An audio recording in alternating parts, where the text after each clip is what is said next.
Hello, welcome. President Trump's close ally in the US Senate, Senator Lindsey Graham, died suddenly on Saturday evening at the age of 71 after what authorities described as a brief illness.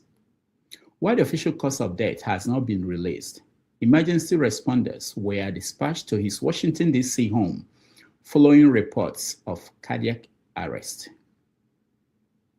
A longtime Republican senator who was seeking re-election, Graham had been scheduled to appear on NBC's Meet the Press this morning. He had just returned from Ukraine, where he was lobbying President Trump to impose tougher sanctions on Russia. He was also among the strongest advocates for expanding US military action against Iran. Reacting to the news, President Trump called Graham a true American patriot. He was always working, was a true American patriot. He's one of the greatest people and senators I have ever known, wrote Trump. South Carolina's governor described Graham as the fiercest of fighters for South Carolina and America, adding, "May God hold him gently in the palm of his hand. We shall not see his legs again." Senator Graham had long-standing ties to Africa.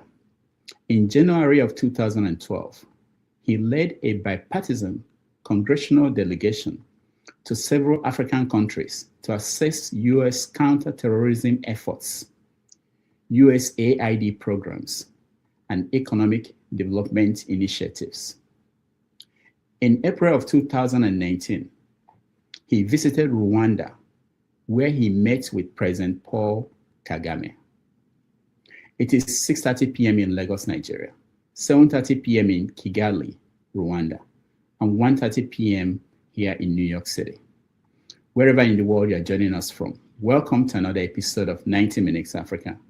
My name is Rudolph Okonkwo. After yesterday's quarterfinal matches, the semi-final lineup for the 2026 FIFA World Cup is complete. Argentina will face England, while France takes on Spain, with the winners advancing to the Sunday's final. Tonight, on 90 Minutes Africa, we take a break from politics to explore a different but equally important subject: life in the African diaspora, its challenges, its opportunities, and the values that sustain families across generations. To help us introduce today's conversation, please welcome our intern, Ogonna Okonkwo.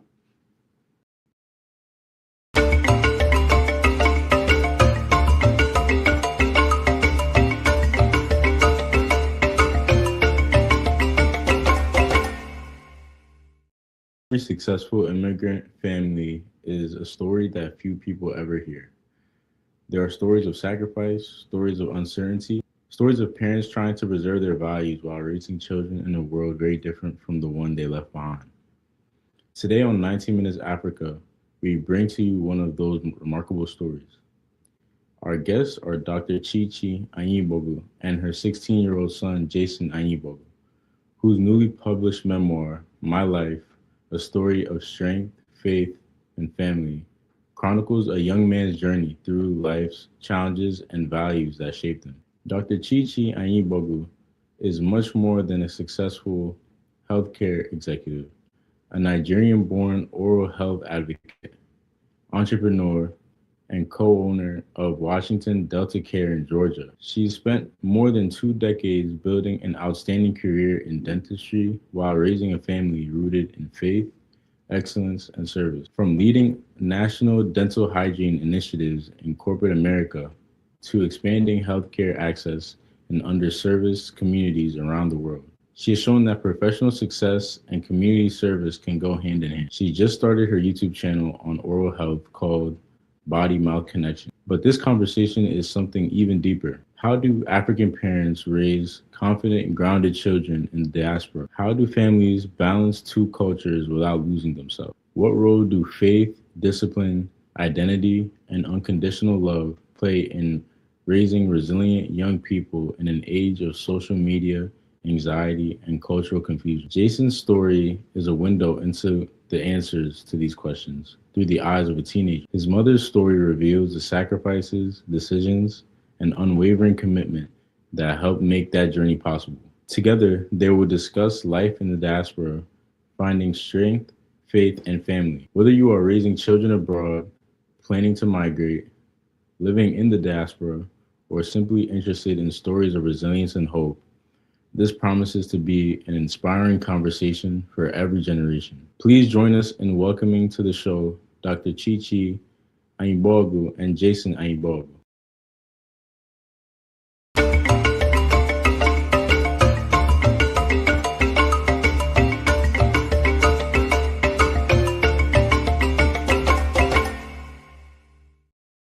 All right, welcome to the show, everybody. Thank you for joining us. Let's welcome our guest, Dr. ChiChi and Jason. Jason, welcome to the show. Dr. ChiChi, welcome to the show. Thank you. Thank you, Uncle. It's nice to see you. Thank you, Jason, for doing this. It's a wonderful, wonderful, wonderful experience to have you here. This is the book, My Life, A Story of Strength, Faith, and Family. Let me start, Jason, by today is a very important day. I don't know, did you watch yesterday the games that were played at the World Cup? Yes, Uncle. You watched? Yes. Okay, so who are you rooting for? Let's start from there. England, because my dad live in England. You're rooting for England to win the World Cup? Yes. Oh my goodness. Of course. Oh, because your dad lived in England. I didn't know that. I lived in England, but I don't want them to win. All right. So were you surprised that Ronaldo didn't make it to the finals? Yes. Did you want him to? Of course. Of course. Of course. Okay. All right. Thank you so much for doing this. We're going to talk about your book, what made you to write the book and everything about it. Also, Dr. ChiChi, we're going to talk about what you do and how the family became what it is, the challenges and everything. So, and I'd like to start on a very light note. And let me come back to you, Jason. So, you told a story in this book. It's really fascinating how you were able to talk about. Let me show that for those who are watching at home. This is the book. How you were able to capture a story of your life in a very mature way. How did you even come about the idea of writing a book? When I was in middle school, I was thinking of making a book, of writing a book about my life. I just like before when I was like thinking of doing like a published book, I was thinking of making a book about my life for to myself. Mm. So did you get help from people? How did you interview people? How did you put it all together? Especially when you were talking about things that happened before you were born, you know. I talked to my grandma last year during my birthday about my life, and then this happened. And then I was writing the book about my life when my grandma died, and I was like sorrowing, and I was sad too, and I just wanted to write the book.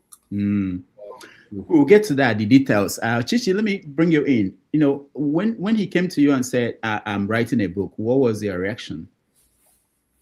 Well, for me as a parent, so I personally, my husband and I, we've always encouraged the kids to just go after whatever their heart gave them, especially, discussing it with us and making sure that we are all aligned. So when he first came to me, it seemed like a joke. So my initial reaction was like, okay, Jason, that's fine. You can just go type it up and we can read it. Because initially I thought it was just something that he wanted to do, because keep in mind, he had just lost his grandma, who was actually the only grandma. He had two grandmas as at 2023. And so last year, my mother passed. And so that took a real bad turn for him. So for me, I personally said to Jason, yes, go ahead and put all of that down, because I felt like that was therapeutic for him. But then I came back one day and Jason was excited and he said, Mommy, I'm almost done, like putting my thoughts together. And I found a publisher. So I immediately called my husband, because I'm like, okay, this child is going into something. Like, well, I don't think we want to pay for all of that. Like, he's finding a publisher, he's doing all of that, because Jason is very savvy when it comes to things he wants. He's like his father, like he goes full force, no stopping him. So he's talking to those people. I immediately thought they were scammers, because I'm like, okay, who are you talking to? These people, we don't even know them. But to my surprise, I received a phone call from a guy named his publisher, right? And the guy said, your son sent me like a manuscript. It's not fully done, but I honestly think there's a future here, because his story is so capturing. Like, he said he read the story, immediately shared that with his young son. So at that point, I'm like, okay, maybe that's not a scam. Maybe he's serious. Maybe we should take him seriously. So I came home and for the first time, I took my time to read what he wrote. Jason is the youngest of like 27 grandkids. So he does have a lot of influence from his older cousins from my side. So I know he started talking to his cousins like, hey, I'm writing this book. Could you read? Could you proofread? So between him, his cousins, and the publishers, we took him seriously. So at that point was when my husband and I stepped in. So we took him seriously and entertained the conversation, even with the publishers. And I believe at some point I started reaching out to other people that I had known who actually wrote books themselves. And that's how this book actually became a thing, because from something non-serious now to something serious, he's been very successful on Amazon, because he sold over almost 100 copies of this book. So that's impressive, considering something that started off of nothing. Yes. Thank you so much for that that clarification. Jason, this is you playing soccer. I don't know, most people looking at you would know what you went through in life. It's the story in the book. But can you give viewers who are watching at home a little bit of what you went through, what to be who you are, where you are now, just in a brief way? What I went through, I had a heart surgery, and my mom delayed me since like half of my life, like and doing my elementary and my heart surgery. I had speech impediment and speech and OT every single time when I was younger, and even reading too.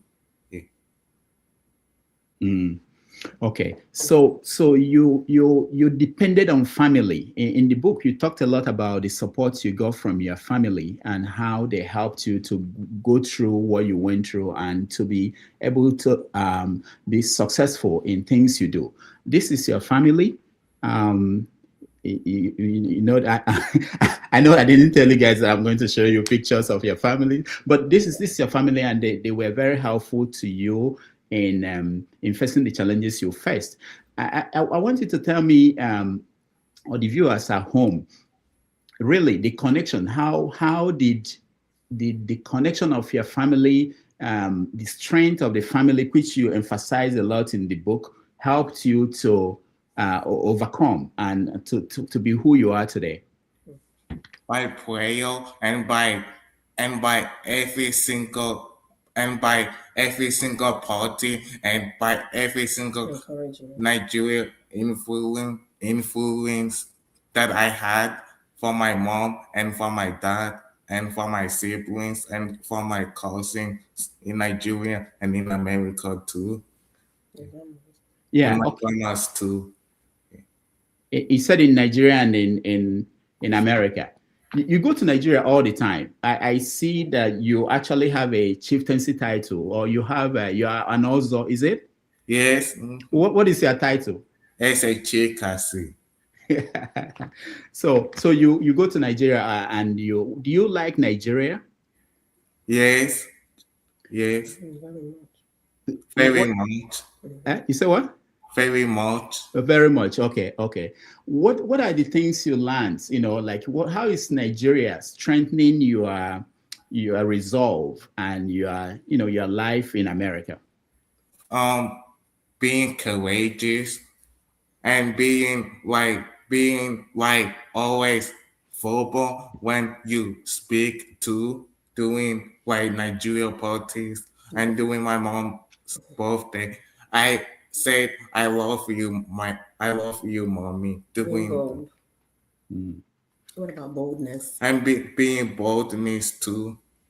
Okay, that's very good. So ChiCi, tell us again. You talked about how he approached the family and said, "I have a book and I want to publish this book," and the process of getting it out. How has been the response from family members and friends? Well, like I mentioned earlier, the book at some point was actually top seller on Amazon children's religious book. And not just because of publicity from the publishers, but because of support of friends and family.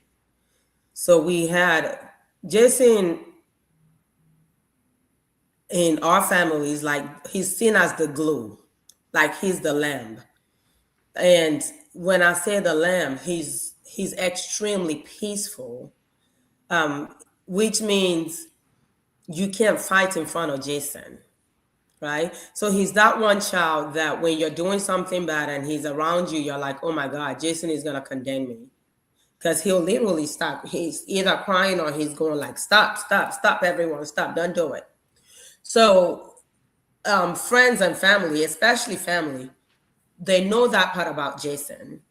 And then when it comes to cousins, especially cousins here, he's the youngest too. So that makes him like almost super sheltered and super spoiled too. Because again, he's the youngest. He has cousins who are in their mid-30s. And so they almost see Jason as either their son or even somebody that they could just spoil.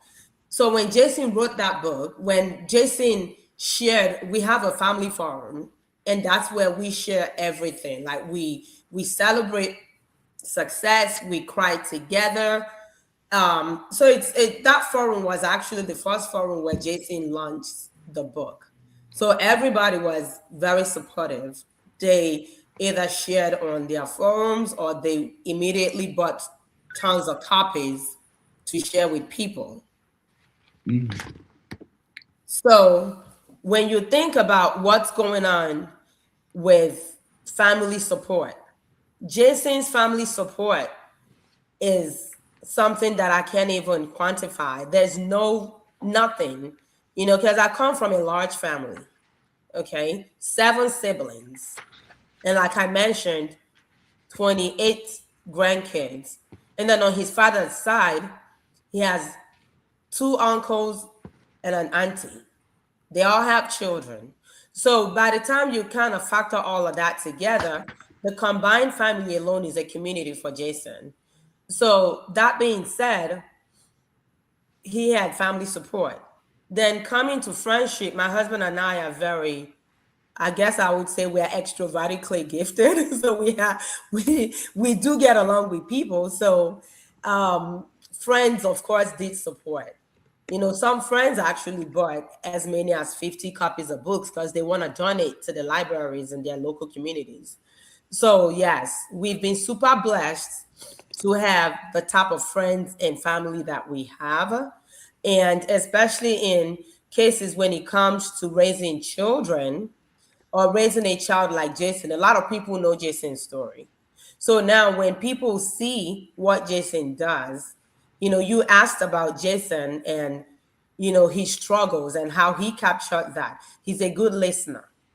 So everything you tell Jason, I would drive by Jason's school when he was 3, and he'll remember the teacher, Miss Stacy, because that's how retentive his memory gets to be sometimes. But that support that he's received from my husband was not even here when we started talking, but he's one person who makes it a point of duty, even when he's here, when he's not here, he called us 4 times a day.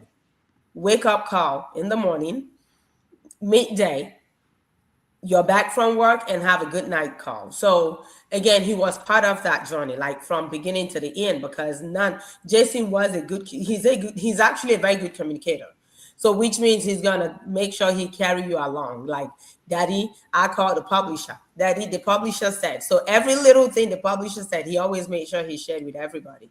So yes, it takes a village rather, because again, even when Jason had, when we went through surgeries, he had heart surgery, he had eye surgery, he had ear surgery. So when he went through all those surgeries, if not for the support of friends and family, close friends and family, I don't know how we would have handled it, because I still had other 2 kids to manage. So between hospital visits, we had either grandma or my sister who would always come by to be with the other kids. So family truly is everything. And that's why, again, Jason came up with the title family because he's seen how we do family and how we did it well. Yeah, I really like this story, and especially people who don't understand the struggle that people go through even in the diaspora. Jason, young people have read the book. One of them is my intern, who and he had some questions. Unfortunately, he couldn't be here live, so he recorded those questions. Let me play one of them for you and get your take on that. In your book, you talk about the strong role that family and faith played in your life. Do you think your calling to become a pastor came more from the religious values and upbringings your parents gave you as a kid? Or was this something you discovered on your own through what you've experienced? It's something that I discover on my own through my experience. Okay. Now, you talked about your grandma. You lost 2 of them recently. I'm aware of that. And how have you been coping? I coping good, but sometimes when I in school, I was crying every single day because I was thinking, I tried to hide something that I didn't want to tell my family. I saw you. Yeah. I was thinking of. No, you were thinking you were sad. I was sad for real when I was in my teenage years.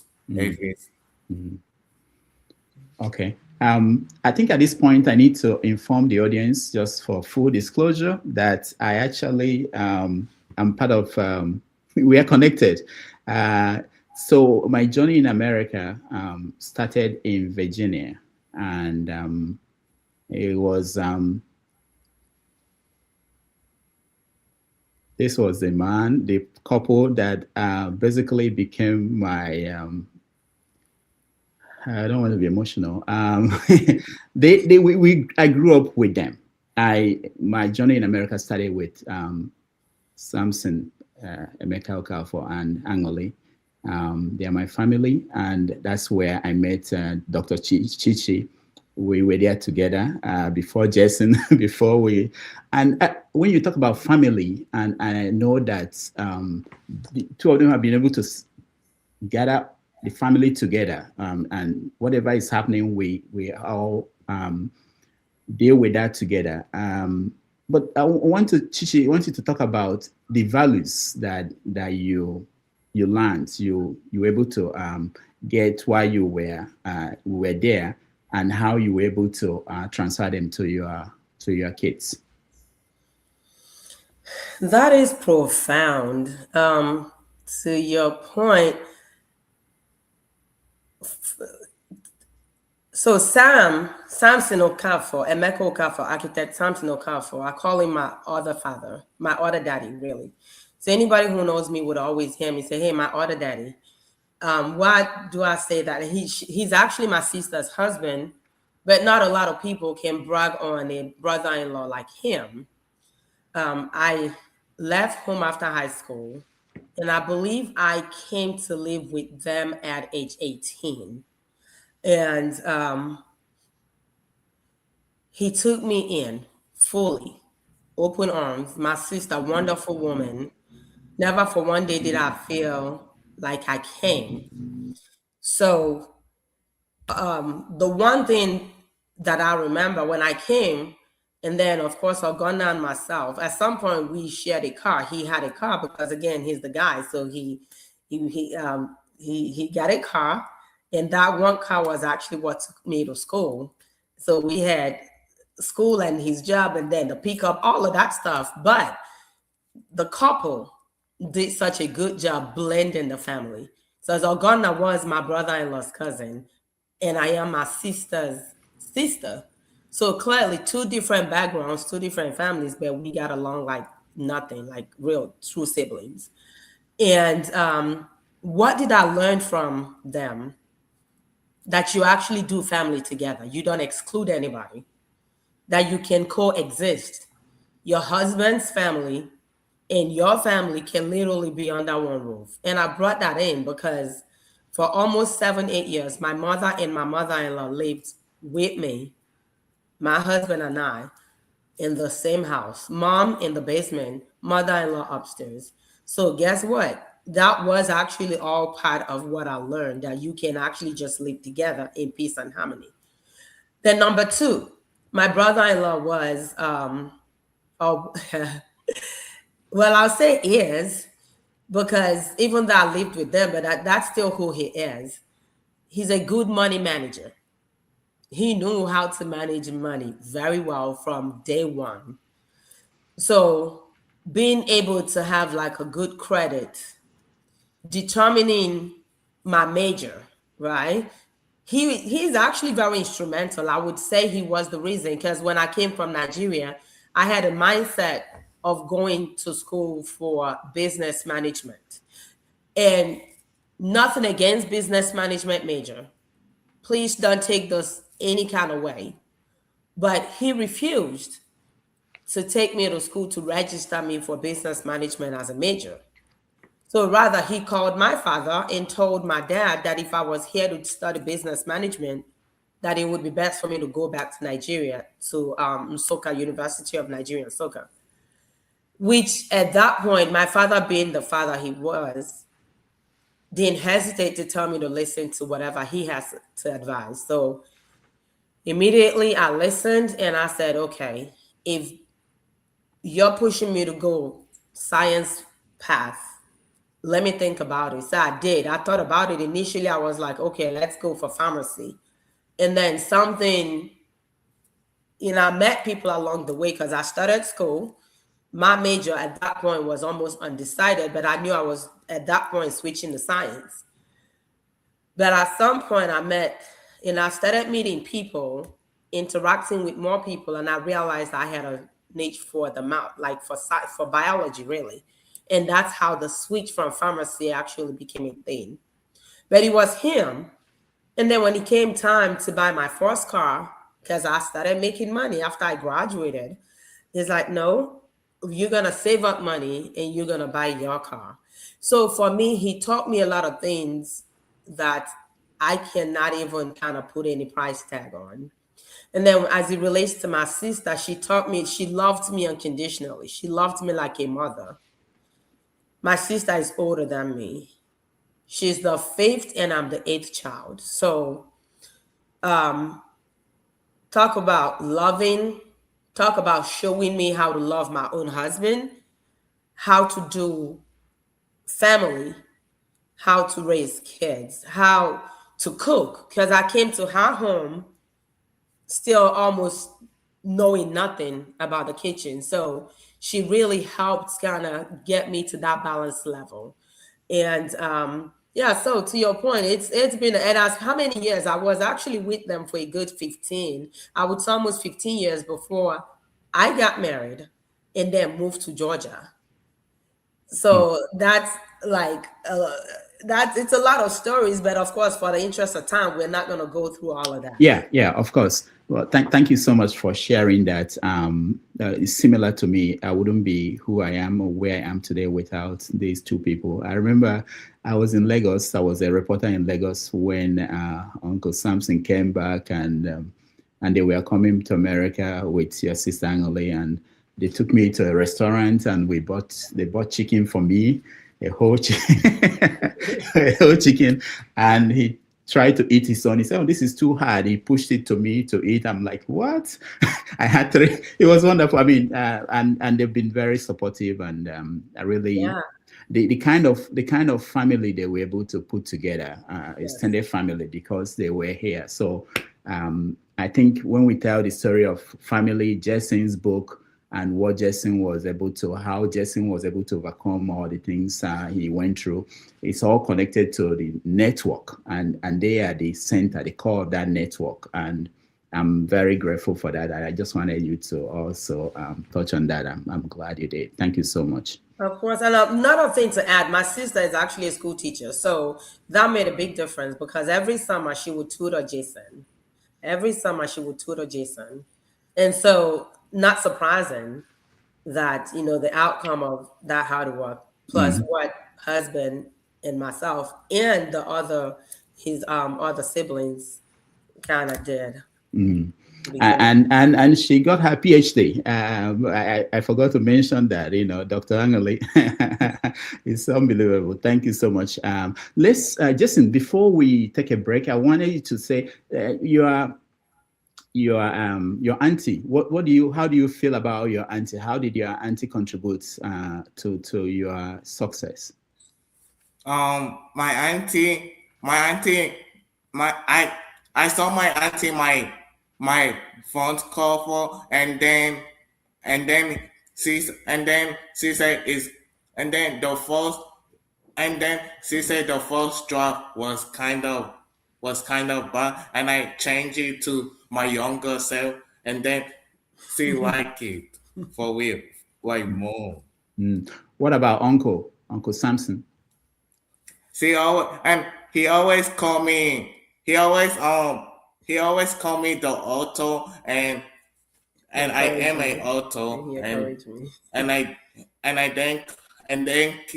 then go to how to give me this family encouragement every single day. Okay. All right. We are going to take a break. When we come back, we are going to talk about the work that Dr. ChiChi does. And we also open it up for questions from the audience. Anybody who has any question. We are talking to Dr. ChiChi Anigbogu and Jason. We'll be right back.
All right, welcome back, everybody. Thank you so much for joining us and staying with us. We are having a conversation with Dr. ChiChi Anigbogu and Jason. Jason just wrote a wonderful book about his life, the struggle, and how he was able to find strength in family to be able to overcome that, and his dream in the future, what he wants to do, and how they were able to help. The family came together and supported him. Dr. ChiChi, let's come a little bit and talk about what you do. You just started a YouTube channel. Yes, I did. Yeah, hold on. Let me show that to people and see. This is your YouTube channel. It's called Your Hello Mouth. again. I am Dr. ChiChi Anigbogu, your global oral health advocate, connecting with you again today on Bodymouthconnection. Many people understand the importance of taking care of their heart, exercising, eating healthy, and so many other things to prevent chronic disease. But most often, the mouth is overlooked.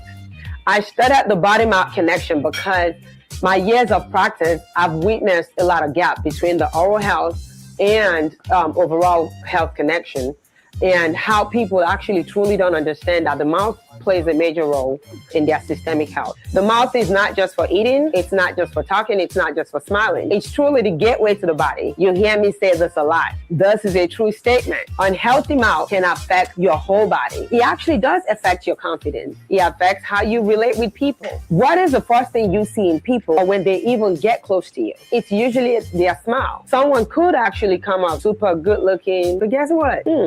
What's wrong with that smile? Or smile is good, but their breath is not clean. That's a problem. Sometimes it's not because they have not brushed their teeth.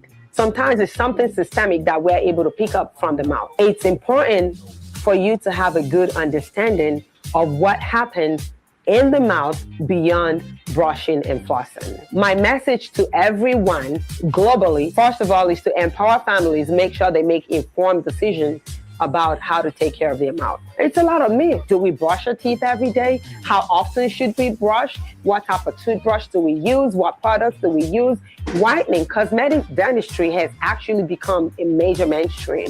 How healthy is that? How safe is that? We will take our time to dive into all of that. Make sure you have a good understanding before you make your decisions. What a healthy mouth really looks like. How often do you need to see the dentist? Is it something you do yearly, or do you only need to see the dentist when you're in pain? Toothpicking versus flossing. Oh, that's a big one too. Do we floss? Do we toothpick? What is the difference? Preventive versus treating. Again, it's a whole lot about the mouth that I would like to discuss as we journey along. My mission is simple. It's to improve lives by helping people understand that a healthy mouth truly does contribute to healthier body, greater confidence, and a better quality of life.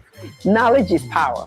When people understand the value of their oral health, they are empowered to make better decisions for themselves and for their family. Together, please join me.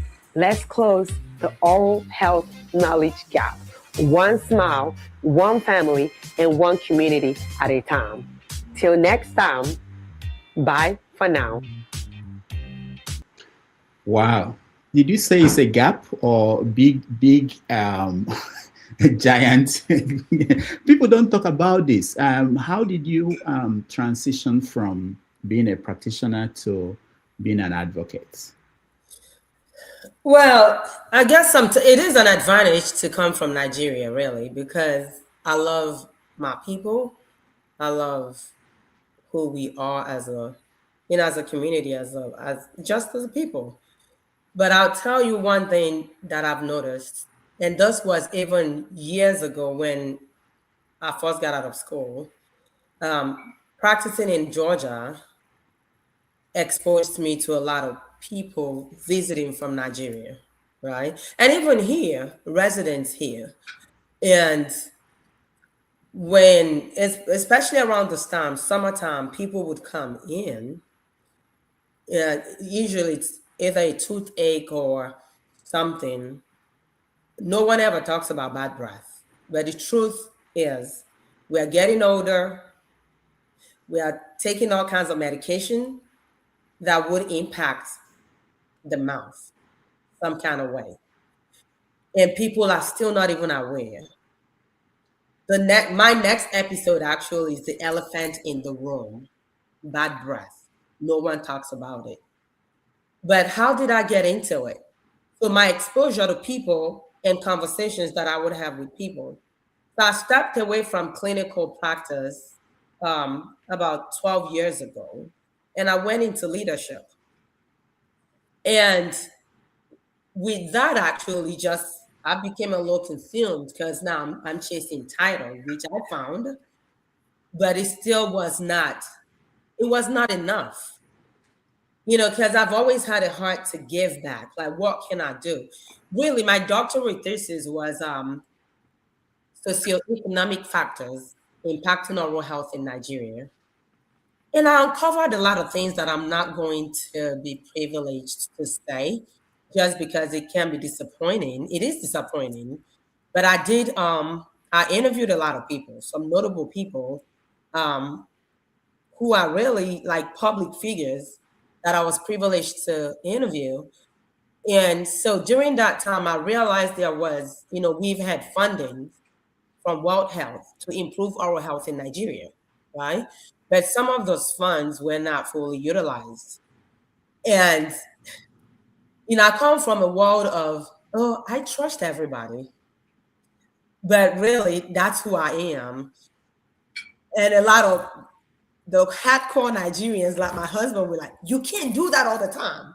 But that's who I am. Like, I'll call myself a little naive when it comes to just like, it is what it is. Whenever you get the money, you're supposed to spend it on something. So when I discovered what I discovered, naturally, I reclined because I was disappointed. Because I was that kid who wanted to come here, get my studies, and then would go back home to do something. So when I found out that it wasn't going that way, I just, that whole dream of, just becoming an oral health advocate, because I saw that gap even while I was in school. Because now I'm discovering that you just don't go to the dentist just when you're in pain. That the mouth truly is connected to the body. That, if you're diabetic and your mouth is not healthy, your sugar level is out of whack. Like those kind of things that I discovered would actually prompt me to do more research. What can I do so I can bridge that gap, so I can bring that knowledge to people? But it just seemed like no one cared because we are just super focused and laser focused making money and being successful. So I stopped. And at that point, of course, family, moms, aging parents took a toll. And just that, career, like I said, yes, I started chasing career. Like I'm going from clinician to management, from management to executive level and all that, which again was a good thing because now it gave me that leverage. It gave, I was able to sit on some advisory boards, which of course they are helping, or they've helped me actually bring some, some products back to Nigeria in some capacity. So I'm not gonna, just ignore the positive aspect of that part. But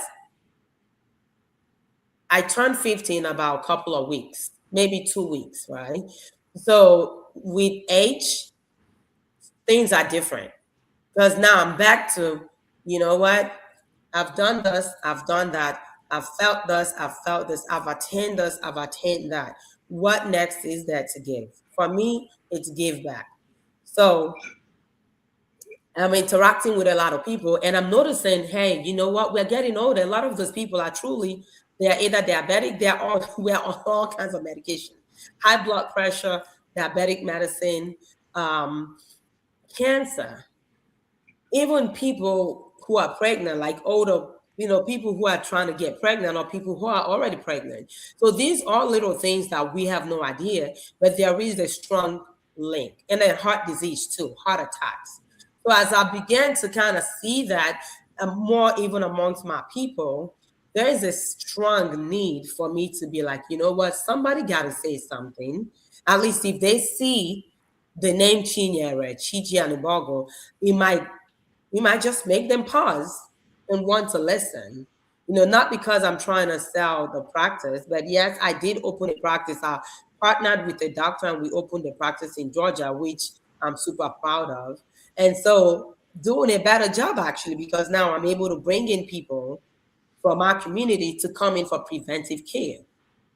Because in dentistry, just like in health, anything you're able to prevent is always better than having to treat it at the end of the day. It will cost you more money, it will cost you more pain, it will cost you more time. So why not start and do what you got to do, especially knowing what you need to know.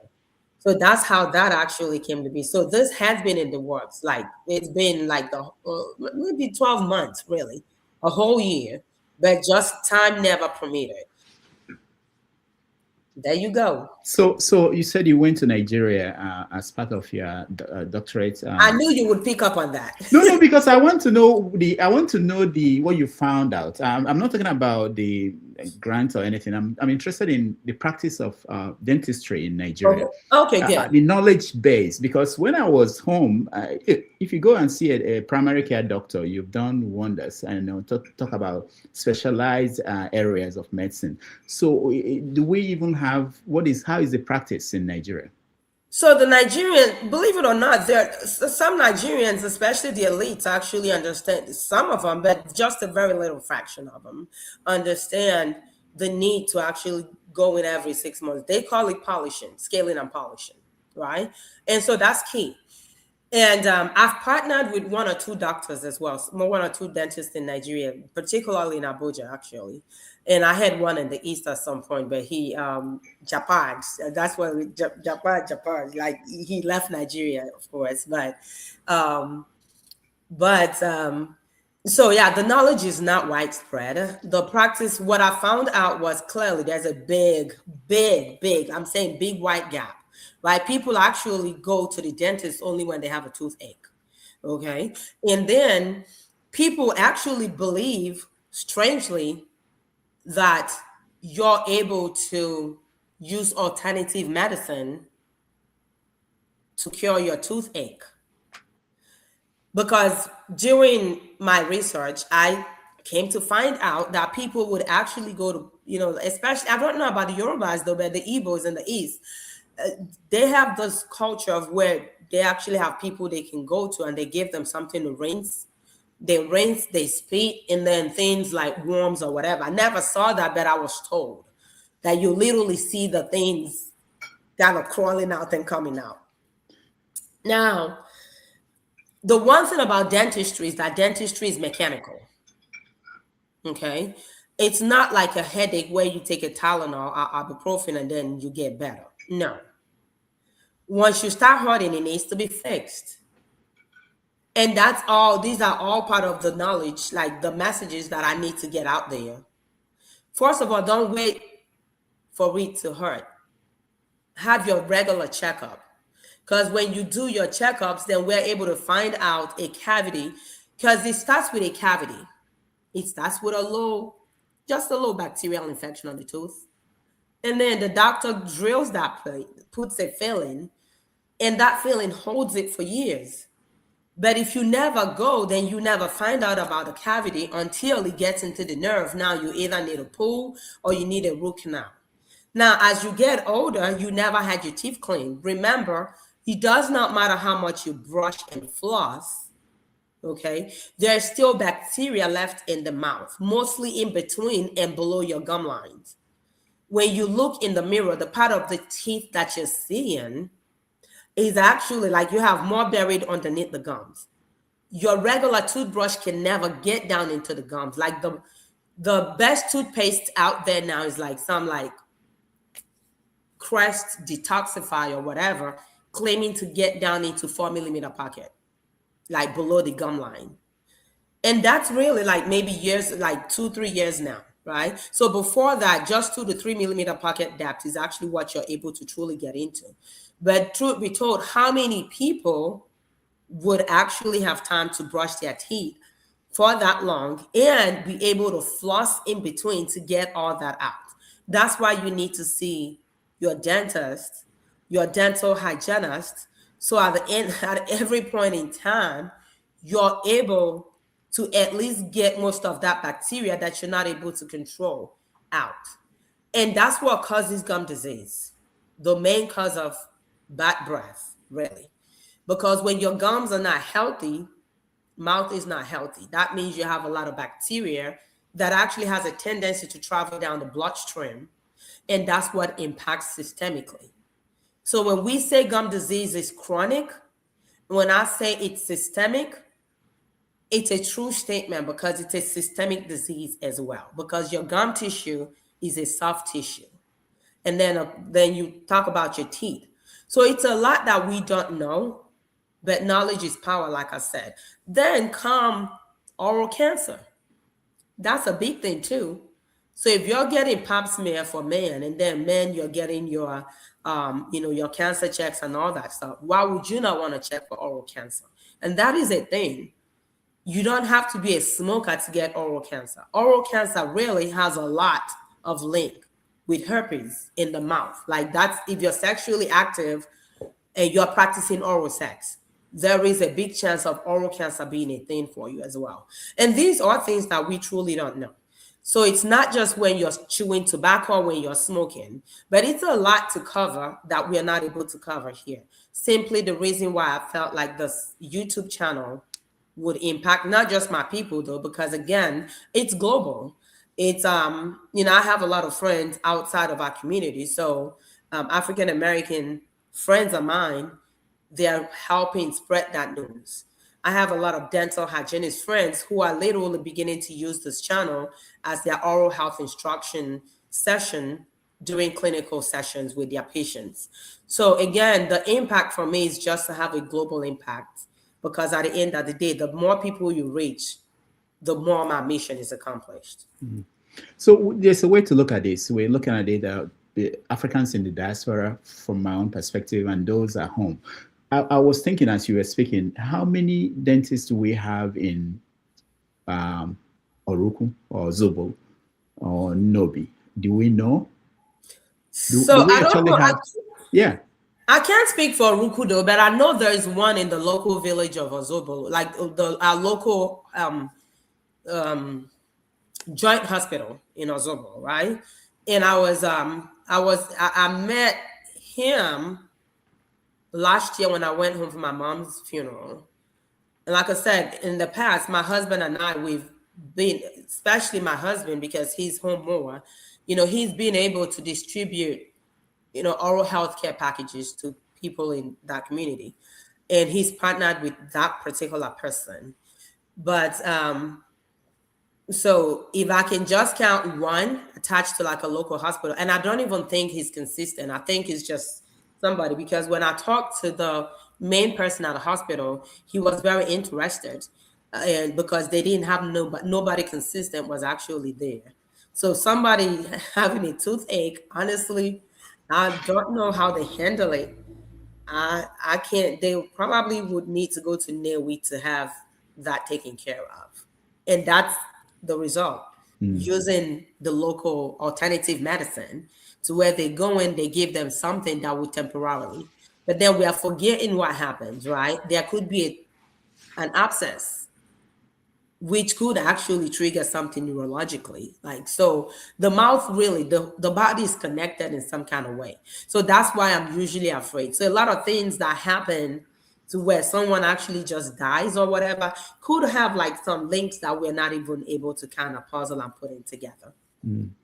Now, when you think about health, oral health, and management of that, you think about people growing up in Africa, and I've talked to some Africans who are now in the West. They all say that until they came here, they didn't have a lot of tooth problems. Things like what you are talking about, that there's a factor of how we live here, what we eat. Okay, you look at the children born here, like someone like Jason, I don't know, most of them, they quickly develop oral health problems, unlike people who were born and who grew up in Nigeria. Is this something to do with what they eat in Africa compared to what people eat here, or what is responsible for that? Absolutely. Dieting plays a major role. When you eat a lot of things that are high in sugar, which of course a lot of things we eat here are processed, right? Carbs, it would play a major role. Bacteria that would cause cavities actually thrive better in sugar. So that's another key thing. Back in the day, a lot of things we had were natural. We'll eat vegetables, we'll eat rice, yam, rice stew, all of that stuff. Yeah, so yes. But then again, they came here because now they're older. It takes your enamel, okay, is actually stronger than your bone. So it takes years sometimes for cavities to actually manifest to become symptomatic. So maybe they had something going on and they came here and then it came to that point. So not necessarily because they came here, but again, it could have been delayed. But my bigger thing now is gum disease, right? Because I'm hearing a lot of people are reaching out to me for, we call it mouth odor in Nigeria. Halitosis is actually the correct word, but it could be bad breath as well. So you go back to that. As a kid, you brush your teeth, you're good. But that bacteria actually sits down there below the gum lines, not getting any oxygen. You're not able to clean that out because you're not consistently going in for a professional to disrupt that bacteria. So it gets to that point, and at some point you start taking all this medicine. And so that medication, the medication you're taking will begin to dry your mouth. So for instance, I take allergy pill every day. That's actually a Western illness for me. I don't have that when I visit Nigeria. But once I'm back here, I'm always I sneeze a lot. And that's usually when I'm in America. So when I'm here, I take every day, for the most part, I take either Zyrtex or Claritin. And I feel dryness in my mouth. But because I know better, I get my teeth cleaned all the time. And I drink water. I sip on water all the time too, just so my mouth can stay moisturized and not too dry.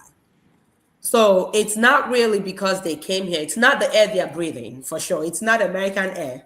I refuse to believe that. But it's something that possibly was happening. They came here and then it took some time to manifest. And then the kids here are lucky because, of course, we're taking them to the to the primary care dentist. And so when they go there, they find out before it becomes a major issue. So that's why it feels like, oh, wow, they just had a cavity. But you could have had a cavity as a kid and no one told you. I have this theory that some of the older people in villages across Africa that we tend to consider as wicked people, angry people, maybe it was just that they were having toothache that was not treated for years, So, but in general, when you look at Africans, because that's our constituency, Africans who are abroad and their general approach to healthcare, what do you think? Even when they have access to that in whether they're in England or in America or other Western parts of the world, what do you think about their approach to healthcare, especially the men? approach could be improved. And like I said, that's all part of the reason why I started my campaign. Because I've this is a true statement. So I've had a Nigerian patient needed all kinds of work.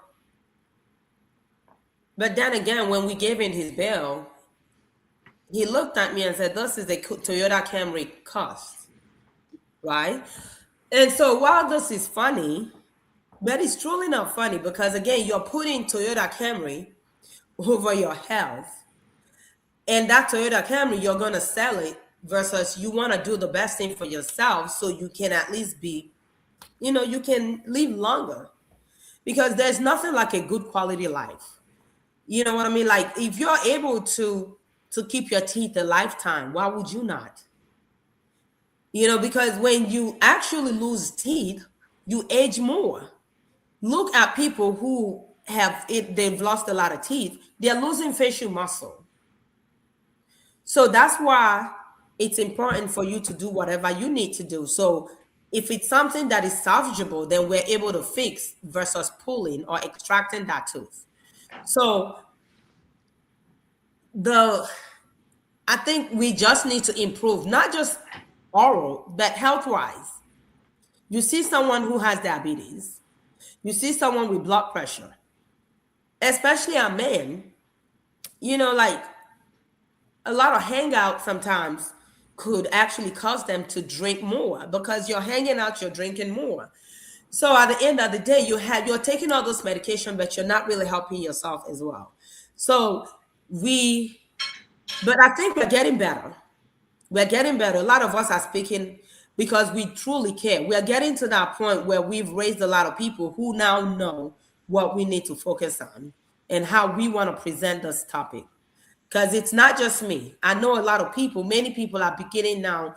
So it was an Igbo picnic in Georgia last weekend, and the Igbo nurses had a tent, and they had sugar. They were, doing blood pressure screening and their sugar level. So for me, that was quite impressive because, again, that means they're trying to bring something to their community for people who don't even have access to it or people who don't even know. So at the end of the day, we just need to continue. We could do better, but at least we have started. I like what you just mentioned, nurses and what they try to do here, and doctors. Do you think that our professionals here, especially knowing that they left the country, most of them left Nigeria, what could they do to help the country improve the health care system? I honestly think a lot of them, well, first of all, we have to understand the struggle living in the diaspora, right? A lot of us are privileged to where you don't have to really send money. But then again, you understand it's a lot of needs out there too. So even when it's not your primary family, it's still a lot of people who would reach out for like, hey, I need this, I need that, I need this. And if you visit home often, then you see a lot of needs. So we come here, we work hard, like we are consumed with like, oh, we got to make that money so we can support. But the little time that we have, I see people actually, because even in my village forum, my Oruku village forum, Ozobula village forum, some other forums, you see people organizing medical missions, or even medical things to take back home, or even trying to get their local hospitals to be functional. Okay, so people are actually being mindful. I just think we need to continue to talk about it. On the other hand, we need help, because we can't just address the people here. We got to address people in Nigeria as well, right? My mom's cardiologist was one of the people who would go to Nigeria every year. But last year, before my mom died, we had a visit, and he flat out told me he wasn't going to Nigeria for a long time. So imagine my disappointment when I asked him why. And he said the container of medical things they shipped, that things were stolen out of it. And so for him, he said this was something we are shipping to help the people, and they end up exploiting. So, and this was a white guy. So coming from him, I didn't know what to tell him. I just told him, because I'm super proactive when it comes to defending my people. Even when sometimes I know, okay, ChiChi, maybe you're overdoing it, but I still need to do it. So I immediately just told him that not everyone is that way. And that's true. But what I'm saying is sometimes, we want to help. People want to help, but there's no security. Like forget the daredevils like my husband who would push us. Like, I don't care. You're going back to Nigeria. You're going back to the village. regardless, you'll be fine. People are still there. They're not dead. You know what I mean? Like some people are, not everyone is as bold as he is, but I know people who want to go back, but they're like, you're brave. How do you guys do it? Because they don't want to go because of the stories they hear. It's either security concerns or just local village people, like they call it the village people. So at the end of the day, I think the message would have to be two ways. Like the diasporas, let's do more so we can give back.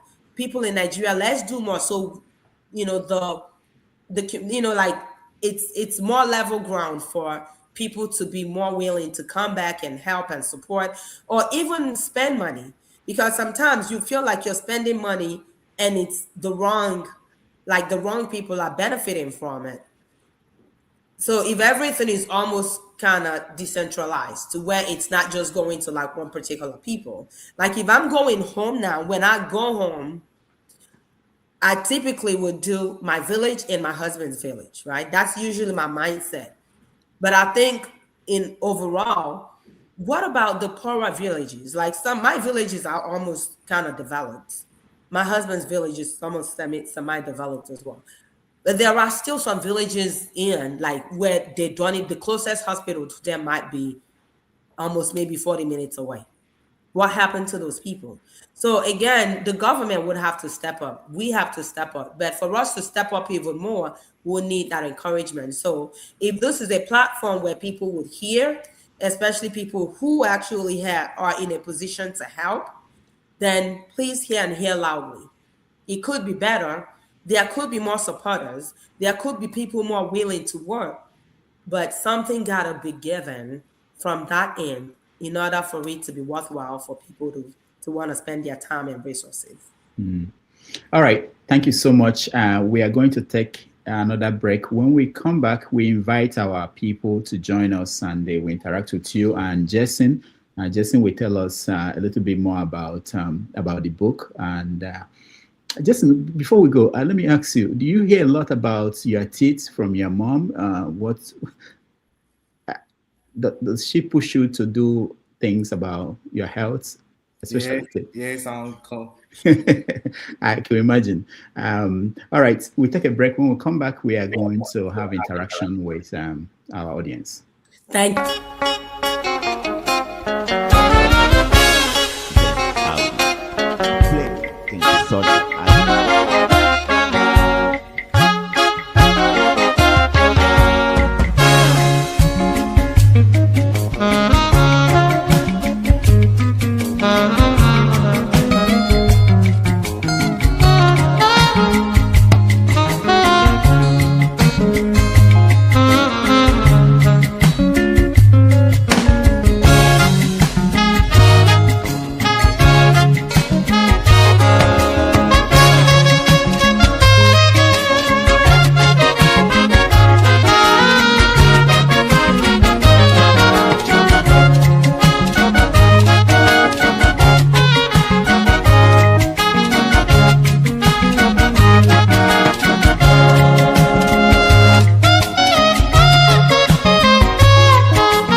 right, welcome back, everybody. Thank you so much for staying with us. We're here with Dr. ChiChi Anigbogu and Jason, who are talking to us about life in the diaspora, the book that Jason wrote, how to take care of your teeth, your mouth, and general health. Before we go on, let me just announce that the show next week, we're going to have a double header. We are going to have two of our rescheduled shows. We have Farida is joining us next Sunday. She will talk about understanding the changes facing the French-speaking parts of Africa. She's a Togolese writer, a Pan-Africanist and human rights defender. She will join us at a special time of 11 a.m. After that, we are going to bring in the columnist for the Tribune in Nigeria, Dr. Salako, will join us and talk about Nigerian media bias and Cybercrime Act of 2027 and the elections, all the political stuff that we're used to. So next Sunday, we're going to have two shows back to back. So stay with us if you have the time to join us. I also know that next Sunday will be the World Cup. So we have to find a way. Maybe we'll be watching the World Cup and we'll be talking about politics. All right. So if you want to join us on the show, I will share the link again for those who may want to join us. If you have a question for Jason or for Dr. ChiChi, we will bring you in. Let me see. I have some people at the back end. If you want to turn on your camera so that I can bring you on. But Jason, before I bring them on, let me ask you one more question that our intern had for you. Let me see if I can get it. I don't think we got to that. Your ability to dream big and visualize your future is one that is admirable, especially to people that are much older than you. I think it can be difficult for people to actually imagine themselves in a vocation that will take years to enter. As an inspiring international evangelist, what has helped you in your early soul-searching years? So we didn't talk about that when I spoke to you, Jason, about being an evangelist, and what is behind that in terms of where do you see yourself 10 years from now? I want to build a church in Nigeria, in like some parts of Africa. Okay. You want to do it in Nigeria? Yes. All right.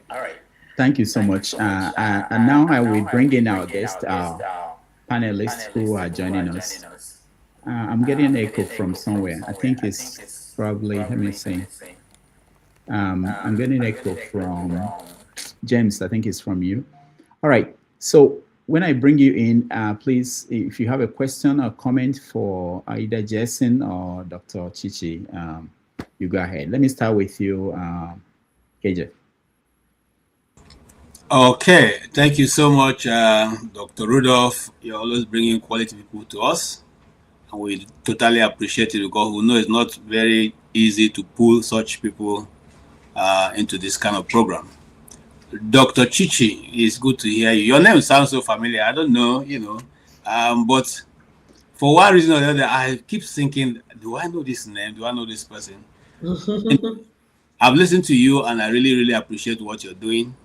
Appreciate all the efforts. I also will appreciate even more if you do something for the people of Nobi and keep it going. Because yes, Akurulo, as we say in Igbo, it means Orugulo. And I think that the people of the Eastern region will appreciate, indeed, Nigeria will appreciate what you do. Now, I want to just ask a very simple question as a layman in the street. So what if you are supposed to recommend a toothpaste that can help us, and probably also a toothbrush that can help us be able to keep, at least the major time that we are not able to access people like you to check our mouths, what will you be recommending? What kind of treatment? What kind of toothbrush? What kind of mouthwash? Because there are thousands of them out there that we should use. What kind of toothbrush will you also be recommending? And then how many times are we supposed to at least make an attempt to see a dentist or have our mouth check in a year? that would be comfortable for an average family who have 5 children and a mother and a father. Thank you, and I thank the young man behind you. He's awesome. Thank you so much. One cannot thank you enough for the work you are doing, because we don't even know all that you do. But God is seeing what you do, and He will definitely bless you. Thank you. That's my question. Thank you so much, actually. I would say your question is so vital, because that's something that I really should have said, at least my 1 or 2 tips before the show ends. What type of toothbrush? So what I've seen, almost 90% of Nigerians brush with the wrong toothbrush. They brush with hard or medium, because our mindset is the harder the better. And so I've seen the damages when I see us come through as patients. It's usually, the damage is actually very severe most times, especially as we get older. And it doesn't happen overnight. It happens, as time progresses. And then the way we brush, because again, remember, we're always in a hurry. And we almost, for the most part, we say Nigerians are just aggressive. So for the most part, it's always something that will make you just brush so hard and so quick and so fast that you just want to get it all out. But the truth is, you never have to go with anything that is not a soft bristle toothbrush. And this might sound comical, but please hear me and hear me well today. Check your toothbrushes. If you have a medium, if you have a hard, toss that out today. Throw that away. Get a soft bristle toothbrush. If it says soft, then it's okay. Because when it's soft and you brush correctly, and at least for 3 minutes, you're still getting that plaque, that bacteria out. So hard would actually cause your gums to recede. And at some point, you'll start seeing that recession, and your teeth actually would begin to show, like you're brushing off your enamel, which is like the white part. And then the roots of your gum, your teeth actually would begin to show. So tip number 1, no hard, no medium, soft bristle. Toothpaste to use. I'm not here to market any toothpaste. I'm not here to market any company, full disclosure. I do have an affiliation with Crest, because I do sit on the advisory board, but I'm not here to tell you Crest is the best. Crest, Colgate, Sensodyne, these are all reputable toothpaste. Close up. So my recommendation is use toothpaste that has fluoride in it. There's been a lot of negativity about fluoride, but truth be told, you do not swallow. You use small amount of toothpaste, you spit out, and you rinse out at the end. So you're not swallowing toothpaste. So please stick to your fluoride toothpaste. It makes a big difference. Now, as we get older, we want to tackle bad breath. Then we find ourselves getting all kinds of rinses, mouthwash. Make sure the ones you have has no alcohol in it. So as you're shopping around, make sure you're looking for mouth rinses that says no alcohol. Why? Because alcohol-based rinses will dry your mouth up. So as you're already struggling with dry mouth, you don't want to complicate or make it worse using the mouthwash that is not the correct thing for you. Drink lots of water. That keeps your mouth hydrated. And introduce flossing, okay? Floss in between. That's the only way to get that bacteria in between your teeth out. Not toothpicking. Floss. All right. Thank you, Dr. ChiChi. There's a question in the comment section before we continue with people in the studio. It says, this is from Rover. Is it possible to smell one's own breath? If so, how? Oh, it is very possible to smell one's breath. You can either do this. or you can actually do on the inside of your elbow, like give it a minute and then smell it. Yes, you can.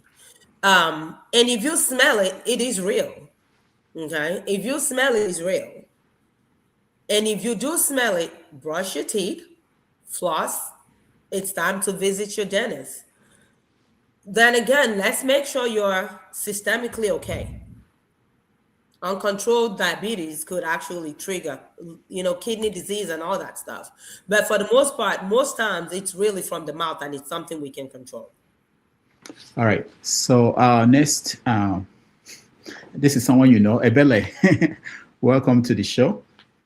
Do you have a question or a comment for Jason is smiling. Jason, do you have a question or a comment for either Jason or for Dr. ChiChi? I have comments and questions for both of them. Okay. But let me start with Jason. Yes, Jason, thank you so much for sharing your life history with us. I personally read your book, and it's a must read for everybody. And I'm so impressed at your age. You nurtured that idea and it came to pass. Thank you for sharing that. It's actually a faith-based book, which I encourage everybody to take out time and read that. Ebele, can you look down? We can't see your face. You're looking up. Are you watching the game? Okay, yeah. Now. Yes, I'm watching. Okay. Okay, yeah. So look at, yeah. You guys can see my face. Yeah, now. I want to see your face. Yeah, go ahead. Okay. So the book is actually a faith-based book, which I actually will encourage everybody to grab a copy and read. You definitely will pick up one or two things that will help you in this do life as it is. Then coming to Dr. ChiChi, thank you so much. I can see the passion you have about promoting oral health not just in America here, but in Africa and Nigeria as a whole. I have a quick question. Are you open to partnering with corporate bodies or governments? What effort have you made so far in getting your message across? Because you actually have a very good mission that I believe our people will definitely benefit from. So are you open to getting a partnership with corporate bodies, which I know that a lot of corporate bodies in Nigeria might like to tap into such mission to promote oral health in Nigeria, and even government as well? Because the more we talk about all this, the more it will get to the right people that actually can do more than individual can do. So what effort have you made so far in trying to get a wider scope for your message across, Dr. ChiChi? So, well, the first step first is, of course, the channel, the YouTube channel, right? So we're on different platforms, Instagram, Facebook. I have a big LinkedIn presence as well. So I do, put my messages out there on LinkedIn. Now, Nigeria as a whole, getting that message, the partnership with corporations, I haven't really gone that far. I'm open to it. So first question is, are you open to it? Yes, I am very open. I am open to anything that would actually just help spread this good message, right? So that's a plus. I am open.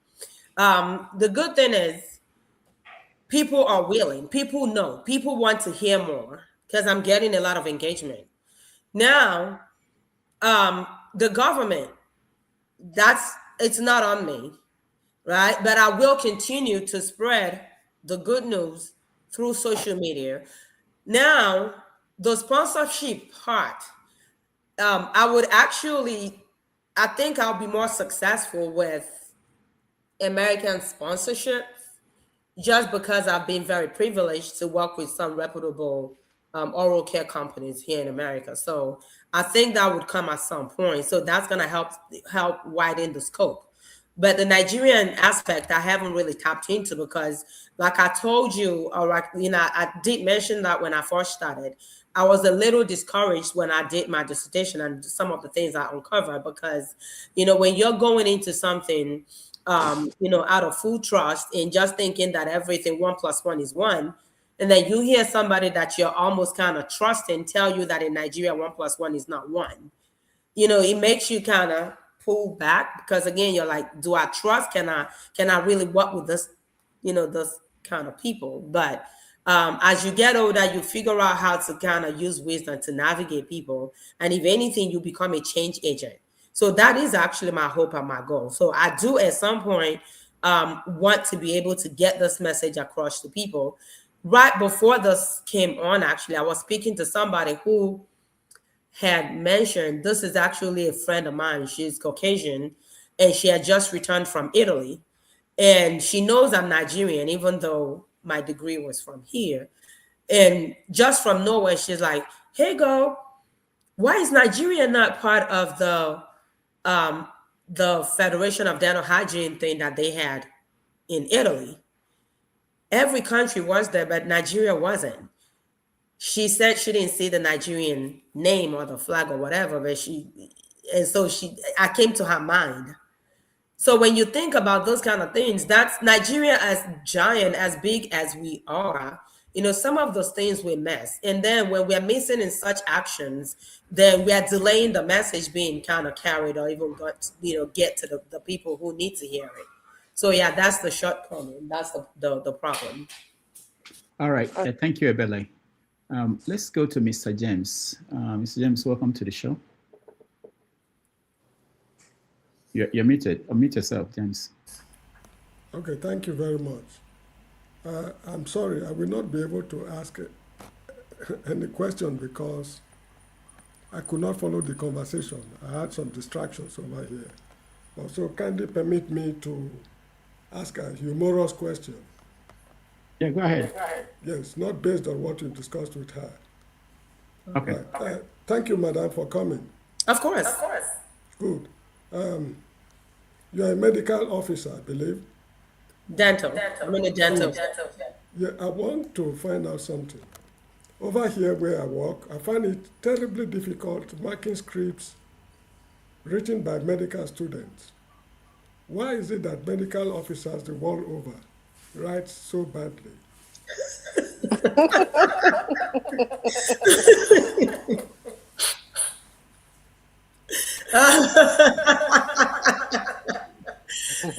Maybe we are consumed. We are consumed to try to help save lives, that we're not thinking about penmanship.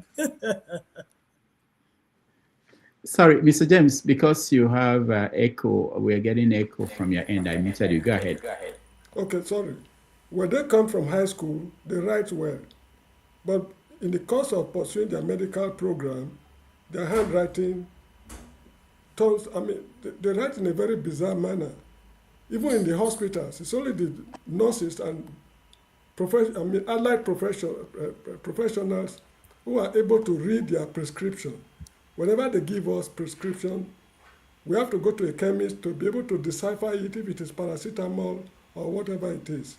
Why do medical officers write so badly? It's a humorous question anyway. I'm not... I get you. I understand. Thank you so much. Thank you. You're welcome. James, I know you are in the Gambia, but there is help coming. Internet is coming. And when they do, doctors here now, they don't write script anymore. They just send it through. The transcript. They use apps to send it to your pharmacy, so you don't have to worry about reading what they wrote. So yeah, it's coming to. we are still a million miles away. All right, anyway, thank you. Thank you so much. Thank you. All right. Before I go to the next person, there's a question on the comment section that is easy. I think you can take this. Dr. ChiChi, is diluted hydrogen peroxide a good mouthwash? Yeah, you can use it. It's fairly safe. Okay. A lot of people use that for, Colgate actually has peroxyl, which is very similar to it. So people can use that as antiseptic. A lot of people actually add that to their toothpaste to get their teeth whiter. So I see that practice a lot. Just don't overdo it so you're not sensitive. Yeah. All right. Michael, you're next. Hi, Dr. Rudolph. Can you guys hear me? Yes. Oh, Yes. great, great. All right, Rudolph, you did very well today. I will congratulate you. At least we stay out of politics today. Excellent. That's why I joined. At least we have different topics today. Hi, Dr. ChiChi and Jason. First of all, Dr. ChiChi, I want to acknowledge you. Thank you for raising a good citizen, Thank a you. wonderful child, and a blessed one. Because sometimes we parents, we get caught up in all nuances. We don't get that pat on the back of raising an humble and a good citizen. Because all of us here, our children are in this country that we live in. Jason, thank you for coming to the show. We appreciate you because that's why I acknowledge more, because when you talk to Rudolph, you say uncle, uncle. That's an humbleness. That's respect. And doesn't come by magic. It's through your parents. So they did an excellent job. My first question to you, Jason, is this. Do you want to be a writer? Yes. Oh, great. Okay. Keep up the excellent job, because we need you. We need somebody who can help us to navigate the society. And I will read your book and pass it on to my children, because I have a grown-up children, but I would let them encourage them to read your book. Thank you so much. And on to you, Dr. ChiChi. I want to ask you this question, because you said something earlier about you coming here, you want to do banking and all that, but through your, the other influence, will you tell me, because of where environment we're in, Jason was able to follow his passion, his career? Because you remember back home in Nigeria, our passion is irrelevant. Whether you become a lawyer, nurse, doctor, that's what is prescribed for you.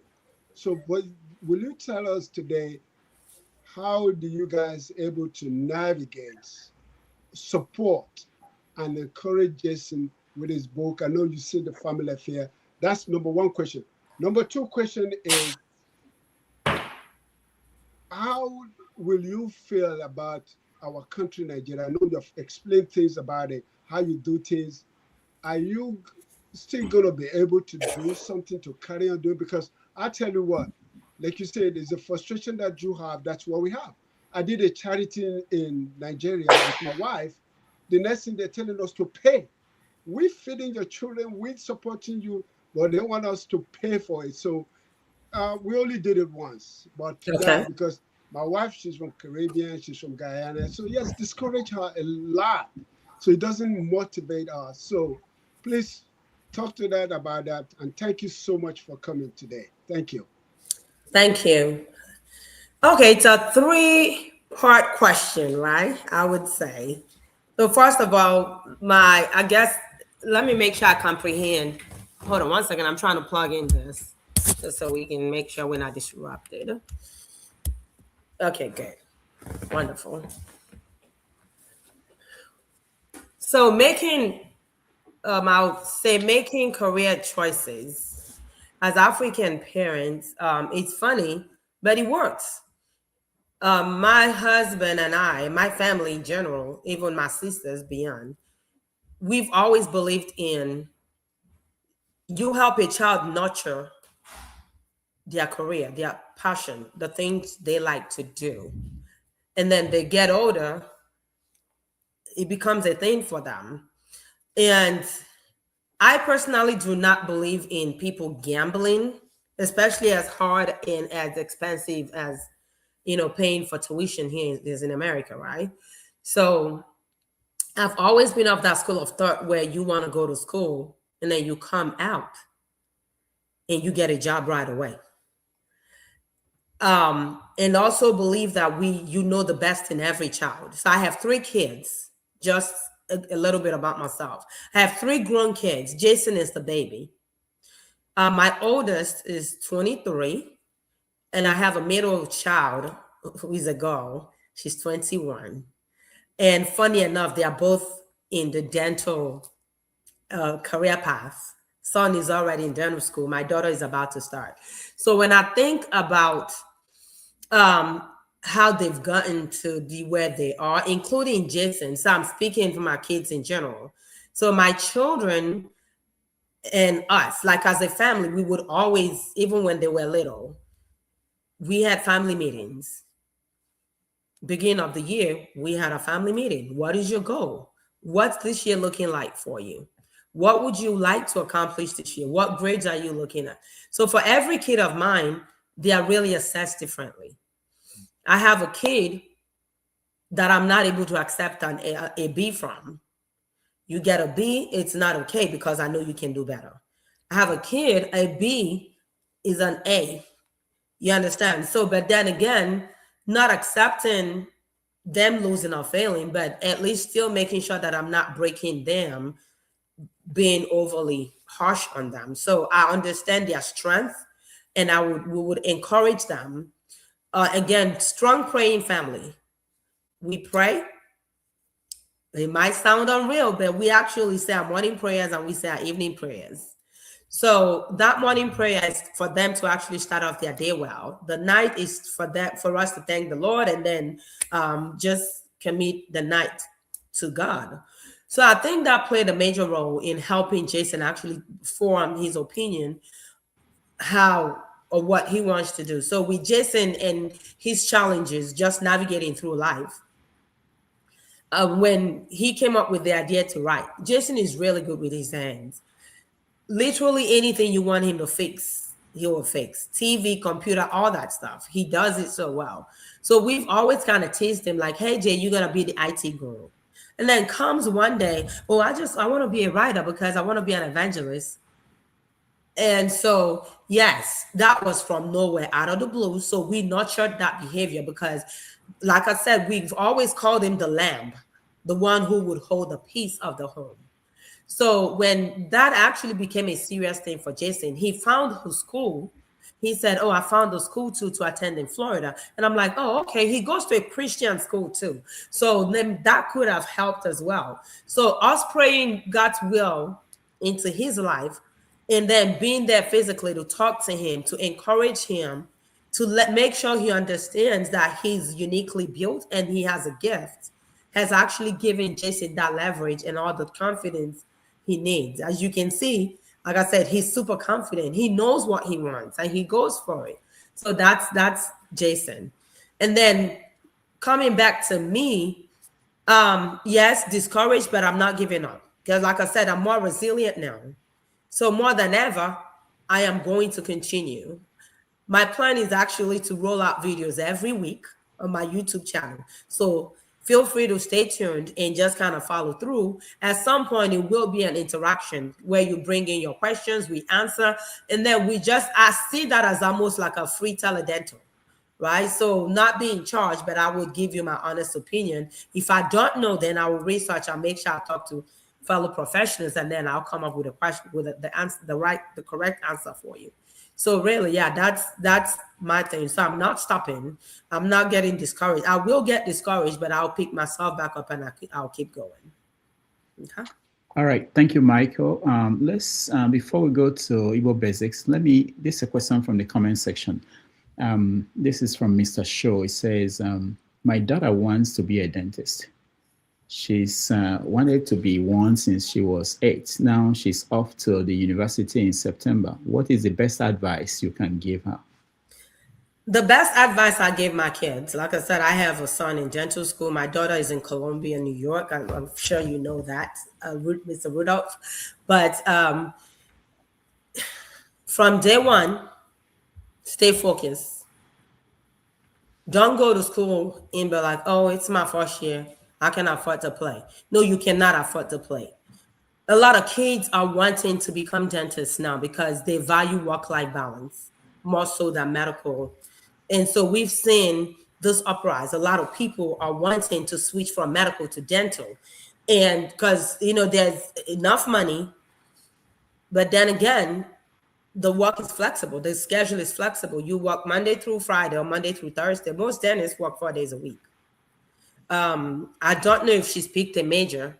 She could literally just start off as go through like a 4-year dental hygiene class, course. That could be her first degree.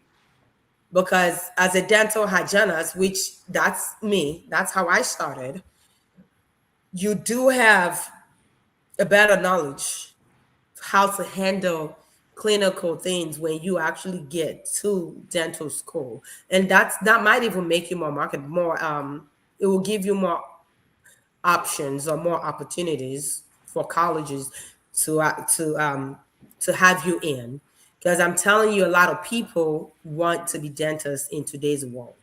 So getting into dental school has become more competitive more than ever.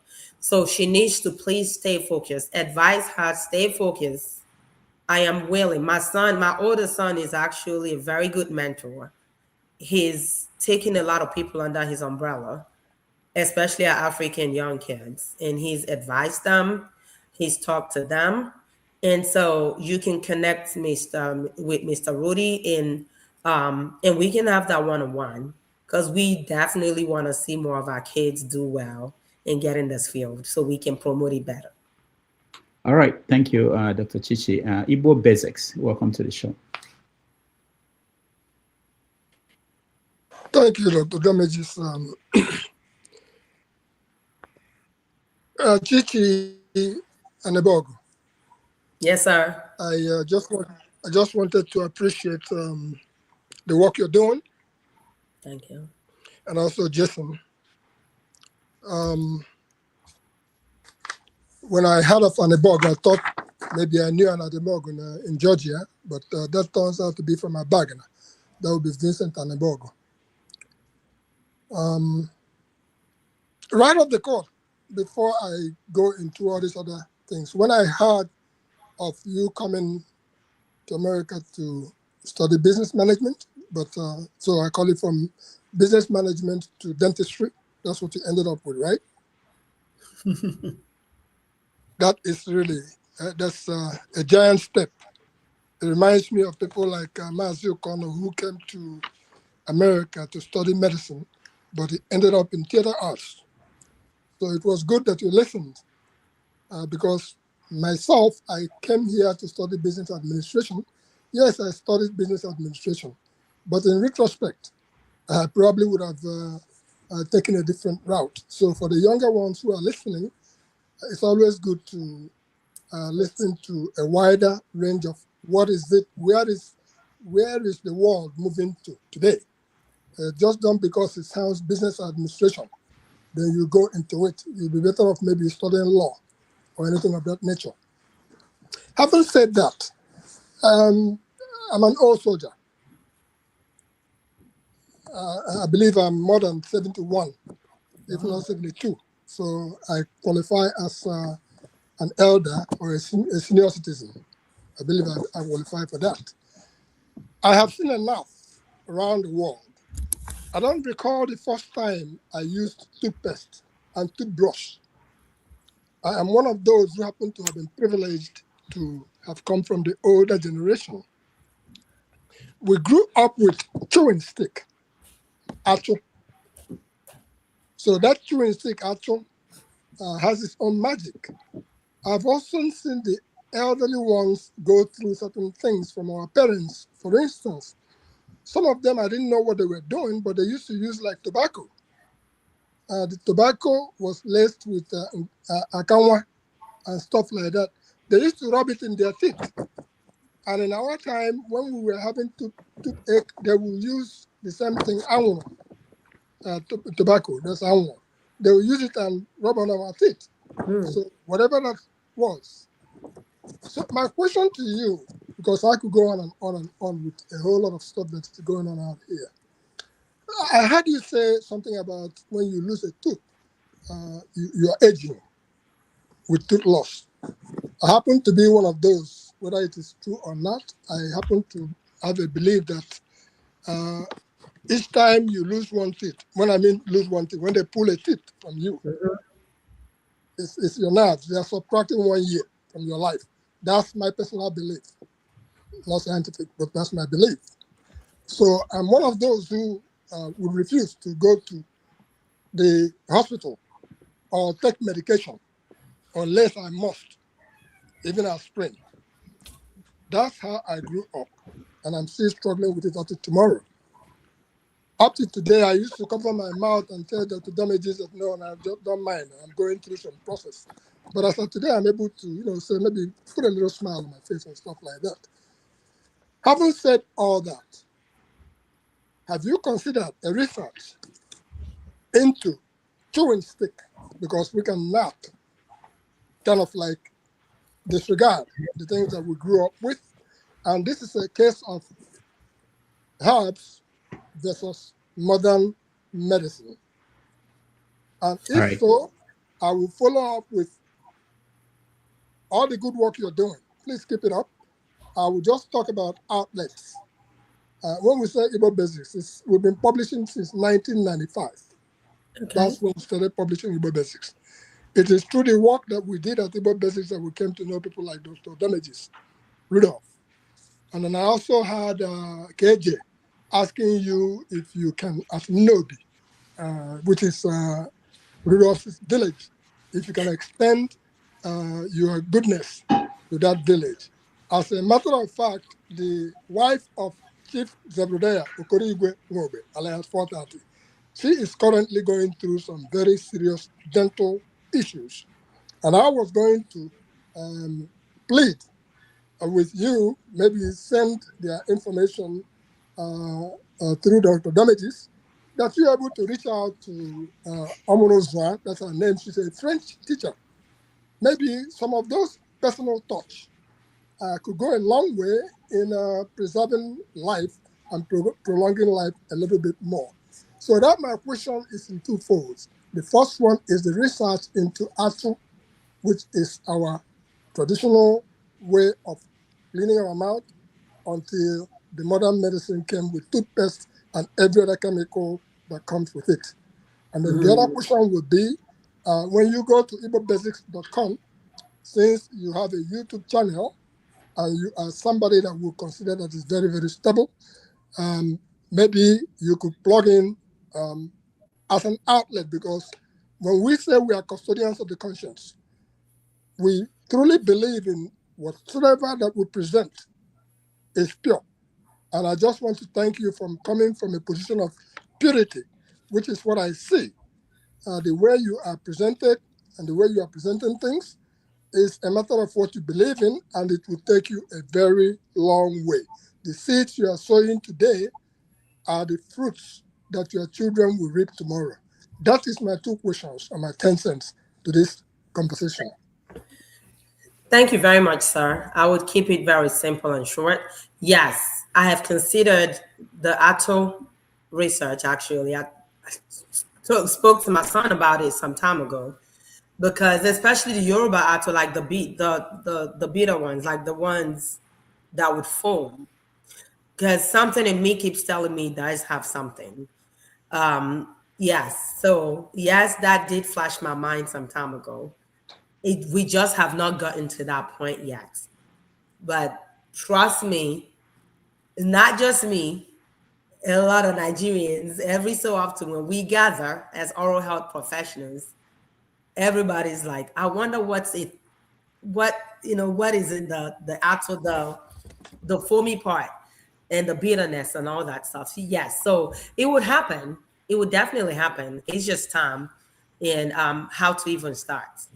And then the second part of what you did suggest, the Igbo basic, absolutely, I'll be more than honored. I would partner with Dr. Damages to see how I can, be more visible with you guys. But I'm open to it as well. Thank you. You have done well. And if you need any other information as far as the herbs and stuff like that, we are available for you. Ask questions.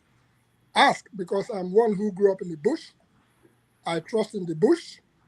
And when I go back to Nigeria, I always go back into the bush.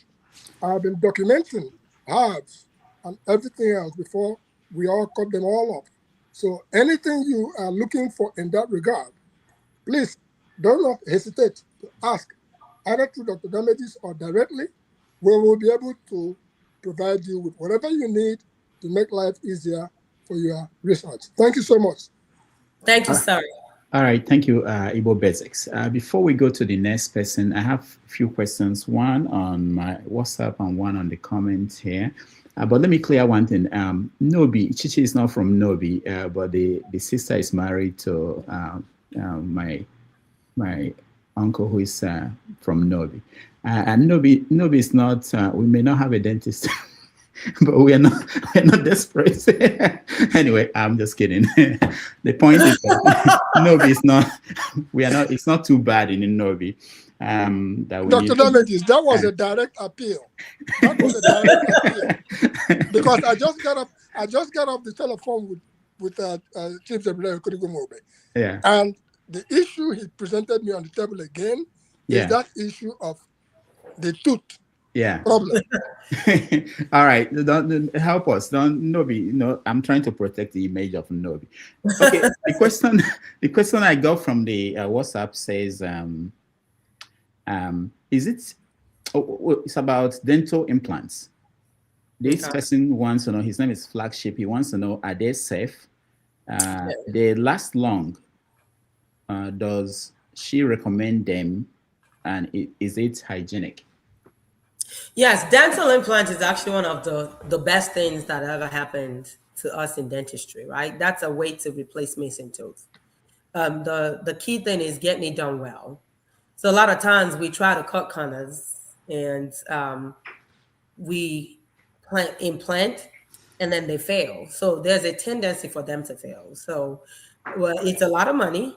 So if you're considering dental implant, please make sure you at least use a real dentist. That's my number one advice. And then number two, when you have that, because of the money and the investment, okay, there's a particular way to take care of it. Okay, nothing metal can go around it. So only a good professional would know how to handle your implant. And you have to brush, you have to floss. You really have to keep that area well, just so you can prevent bacteria accumulation. Because just like anything that is artificial, it's still something implanted in the mouth. So you need to be very careful because it's like a rod. It goes in like the root of your tooth. And then a crown is put on top to build like from the roots up. So really, yes, it's a breakthrough and we are very excited. And that's usually the number one option when it comes to replacing a missing tooth. Now, there are many things that will need to be right in order for that to happen. You will have to have enough bone so we can at least get in there and put in that implant. So yes, please, if you do need an implant and you can afford an implant, 100% support. Just make sure you see your dentist, your dental hygienist, at least every 3 to 4 months. Make sure that area stays clean. Okay, one more question. This one from the comments section says, how does vaping nicotine products affect hygiene, assuming the vapor does not contain sugar? So vapor dries up the mouth. When your mouth is dry, the good bacteria is not thriving. So vaping nicotine actually causes gum disease. And you hear me say gum disease has a link to heart attack, stroke, heart disease, uncontrolled diabetes, and all kinds of stuff. So when you're vaping and you have that smoke, your tissue becomes fibrotic. So when your tissue is harder because it's not enough oxygen, it's not enough saliva, because you need your saliva really. So when you have those artificial habits that you really shouldn't have. So yes, my number one advice is quit today. And if you're not able to quit today, at least work towards that. You can have support group. If you're married, your wife can help you. If you're the woman smoking, husband is not smoking, the other partner can help. Or even just read up on it too. Clearly says smoking kills. So when something you're buying clearly labels this could kill, so it tells you that definitely there is something in it that you should not be doing. So it does have a strong link to just your mouth being unhealthy. And it causes bad breath too. So smoking and rinsing with mouthwash, smoking and brushing your teeth right away. Yeah, that could help, but ultimately it's just masking something that you really could stop to help improve yourself or your life. All right, let's go to Ike. Ike, welcome to the show. Dr. Damages, good afternoon, good morning, good evening, everybody. Happy Sunday. Dr. ChiChi and Jason. Happy to see you on the Thank platform. you. First of all, let me say, um, Jason, for what you have done and for what you hope to do. I think the sky is your beginning. Um, is a gift, and you are blessed. Um, you have the spirit of resilience. You have the spirit of commitment of what you believe in, and you have the power of aspiration to aspire to what you want to be. And at this age, you're beginning to think about touching lives. Okay. It is something that is very, very inspirational to me and to a lot of people. And I hope the family support you got all these years, that the family will continue to knit together to help you to achieve, to put smile in the life of millions of people around the world. I am highly impressed, and I pray that the Lord will continue to be your strength, and you will continue to do what you think that is best for you. The family value that I was listening, because I was coming back from the church and the program started, and I was listening, doing one thing or the other. And the story of ChiChi and yourself about family, it caused me to remember that I'm proud to be an Igbo man, because family is the most important thing in the life of every Igbo man. And I think it doesn't matter wherever we are today, our family is the first thing. East, west, north, and south, there is no place like home. Absolutely. So I thank God for that. And I thank God for your family. And I pray that a lot of us will learn from, the inspiration of your family by trying to lay hands of support to Jason and what he's doing, irrespective of whatever he has gone through. A lot of people grown up cannot go through what he has gone through and survive. But that's why I say he has a surviving spirit. And keep it up. God bless you. Thank you. For you, my sister, equally bear the same name with my wife. I have few questions about. I was listening when you were talking about toothpaste and the brushes, and he sent shivers onto my spine, because, like as you said, as Ojibo, right? We like hard things, and we go on by hard brush and the medium. But when you talked about the soft brush, I think it's a very good education to a lot of us, because a lot of us go with the hard brush or the medium. But the soft brush, as you said, I am one of the people who I think I'm going to throw away the ones I have already in my cupboard. Please do. I'll go back to get some soft brush for myself. And about the toothpaste you said, I think the dentist here, moreover, I live in one of the most beautiful islands in the world. I live in the island of Bonaire. So I think that was the recommendation they recommended for me. Sensodyl is what I'm using now for over 6 months or 1 year. But my question is, what is right thing to brush before breakfast or to eat before brushing? Because sometimes it's confusing, right? And sometimes I see my wife who mostly in Europe. I don't know if it's like that in America. When I go vacation, I see my kids, they eat before they brush, and I don't understand that. So what is the most basic hygienic thing for you to do? Because for me, I feel as I wake up in the morning that the first thing I need to do is to brush my mouth before I go for my breakfast table. But I don't know, that's your profession. Then the second question for me is, how long can you use one brush? Okay. Yeah, that's a good one.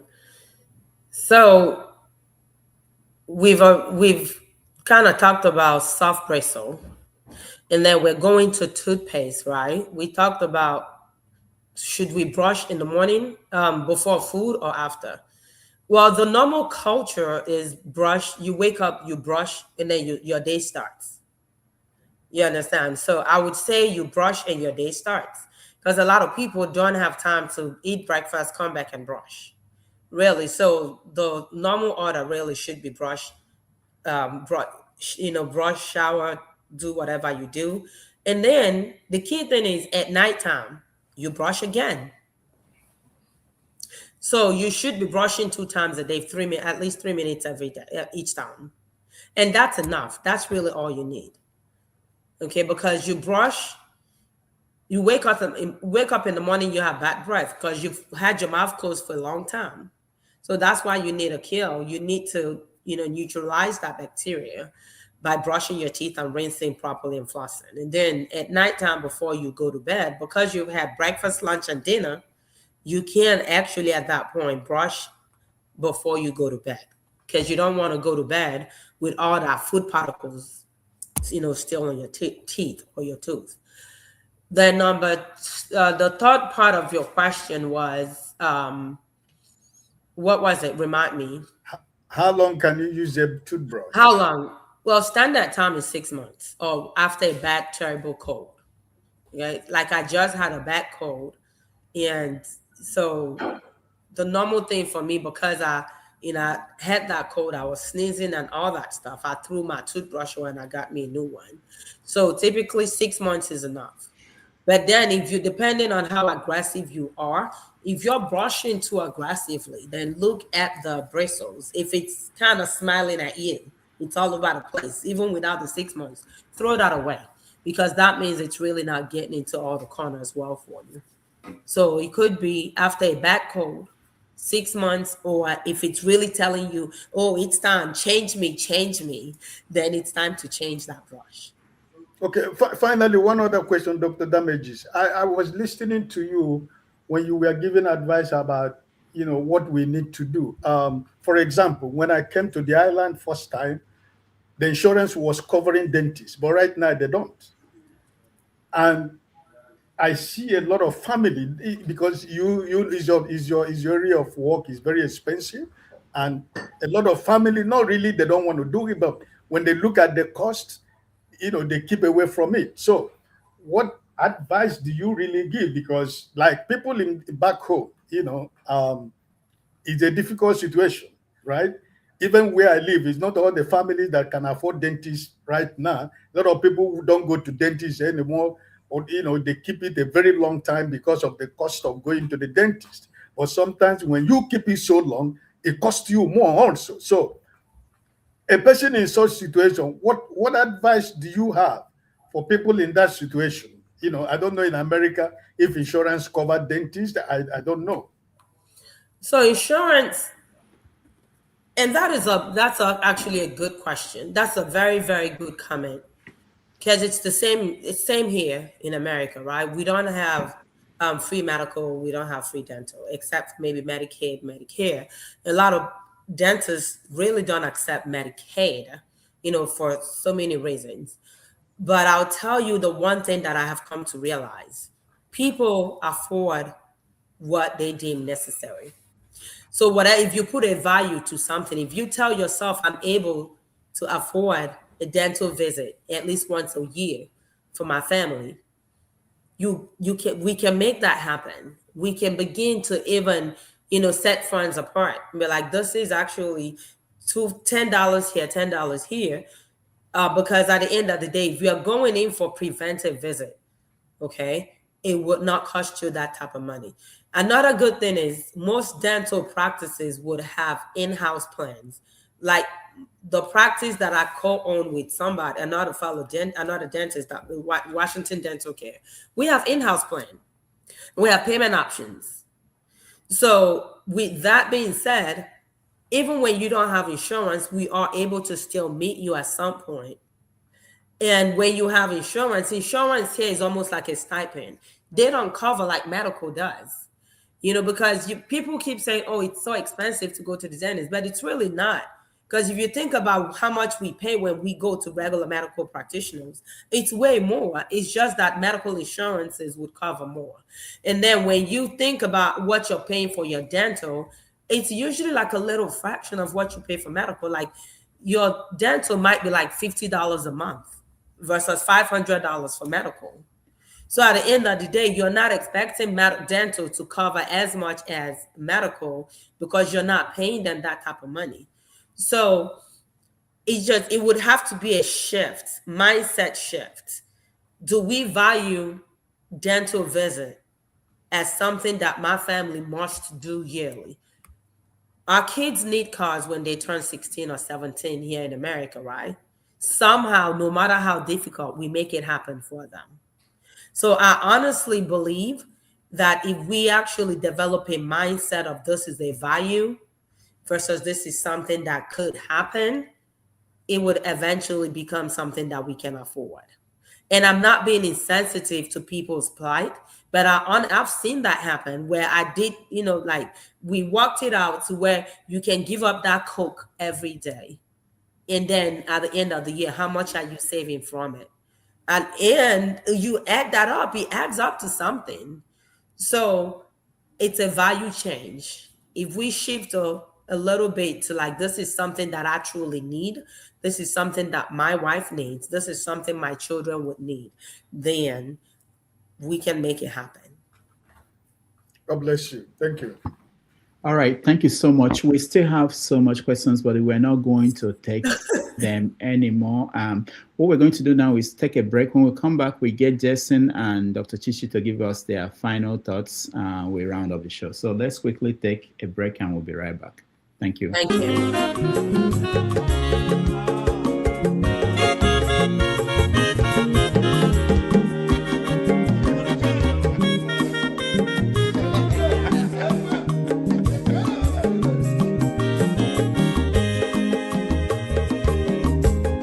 Onye ọma zoro obi o, akwa nwa zoro obi o, Max ịbịa bunyegokwanụ m n'ofu ube n'azụ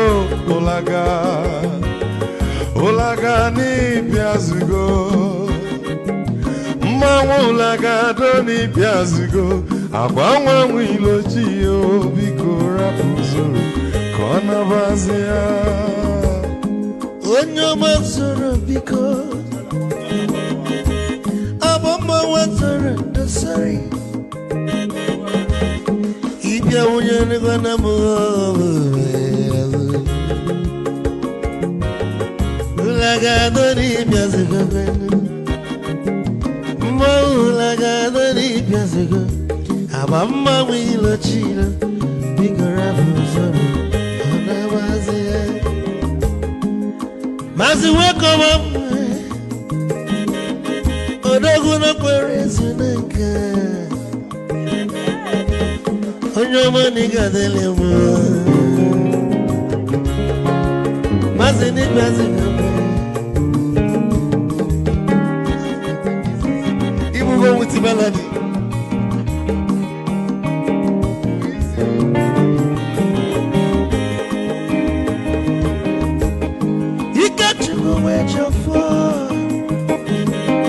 Odogu na chala noka,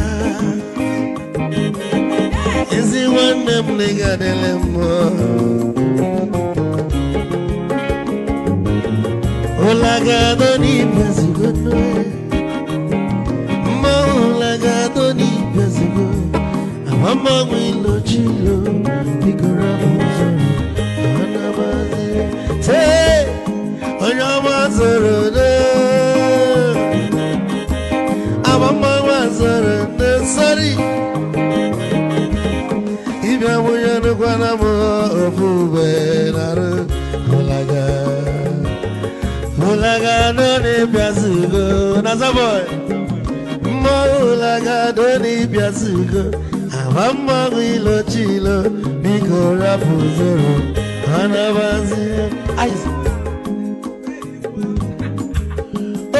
don't never be kitchen for.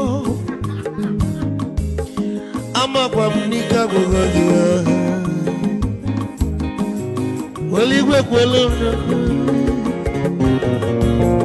He get your mobile bag. Hey, you want?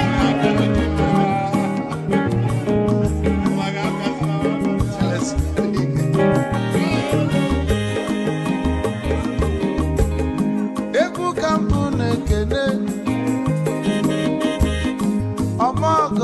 nso Chukwu emekalumo ike Chukwu negaji Esi nwanne m ekene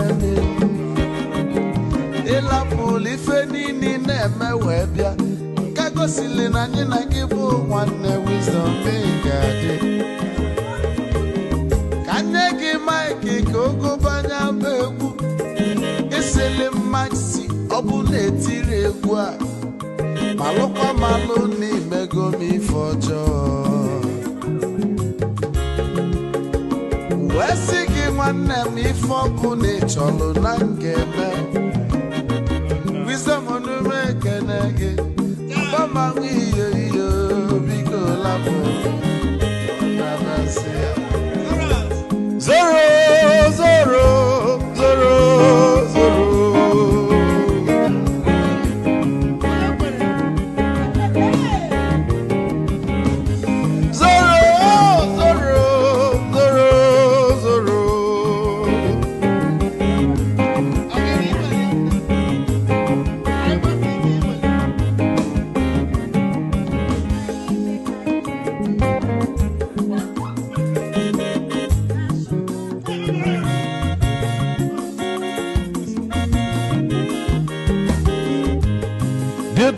Joy na bugwu Hausa Sokoto Ujembe enwilo anụ solo onwe ma n'ọfịa na-ara onye nwụrụ ozuru ike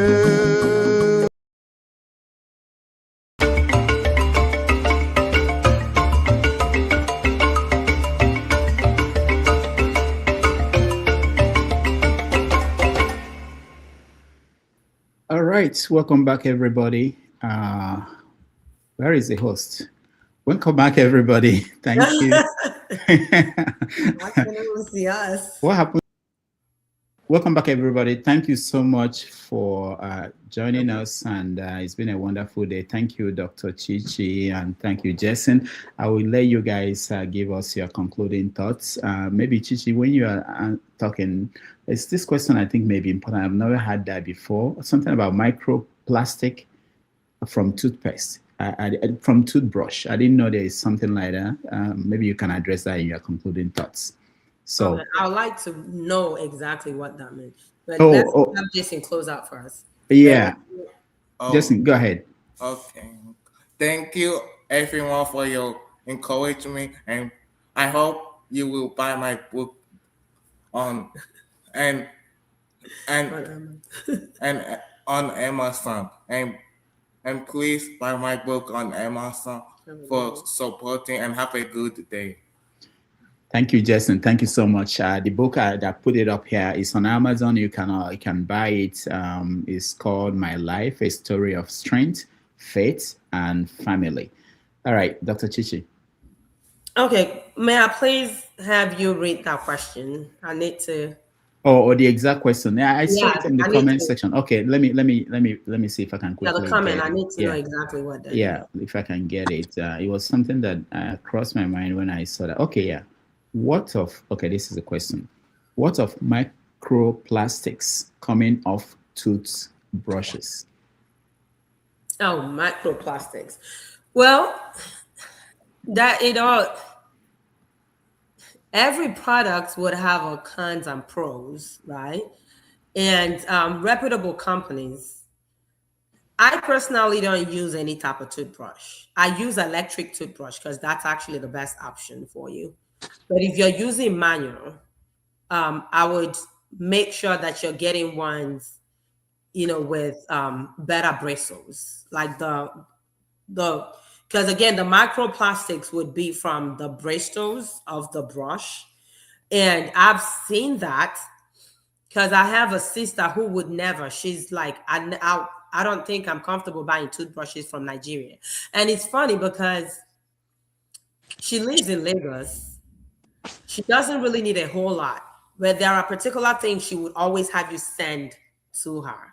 Something as simple as a toothbrush, because she tells you that whatever she buys, even when it's labeled properly, ends up like, the bristles and all that stuff just coming off. So again, I don't know I can't really speak to, what why that happens, but obviously we know why, because it's poor quality. But then again, even some reputable companies, we've had some allegations, or really even people accusing companies like Colgate or even Crest of their toothpaste or their toothbrushes containing things that they shouldn't contain. So, but the thing about America is there's accountability. So when that happens, and a lot of people speak up and really prove that this is happening, it's changed. And that's why they have advisory board members who actually come together. Like I mentioned earlier, I've actually been on Colgate advisory board, currently still on Crest. So 2 times a year, we actually go to their company in Mason, Ohio, to review their new products, give opinions before they actually manufacture.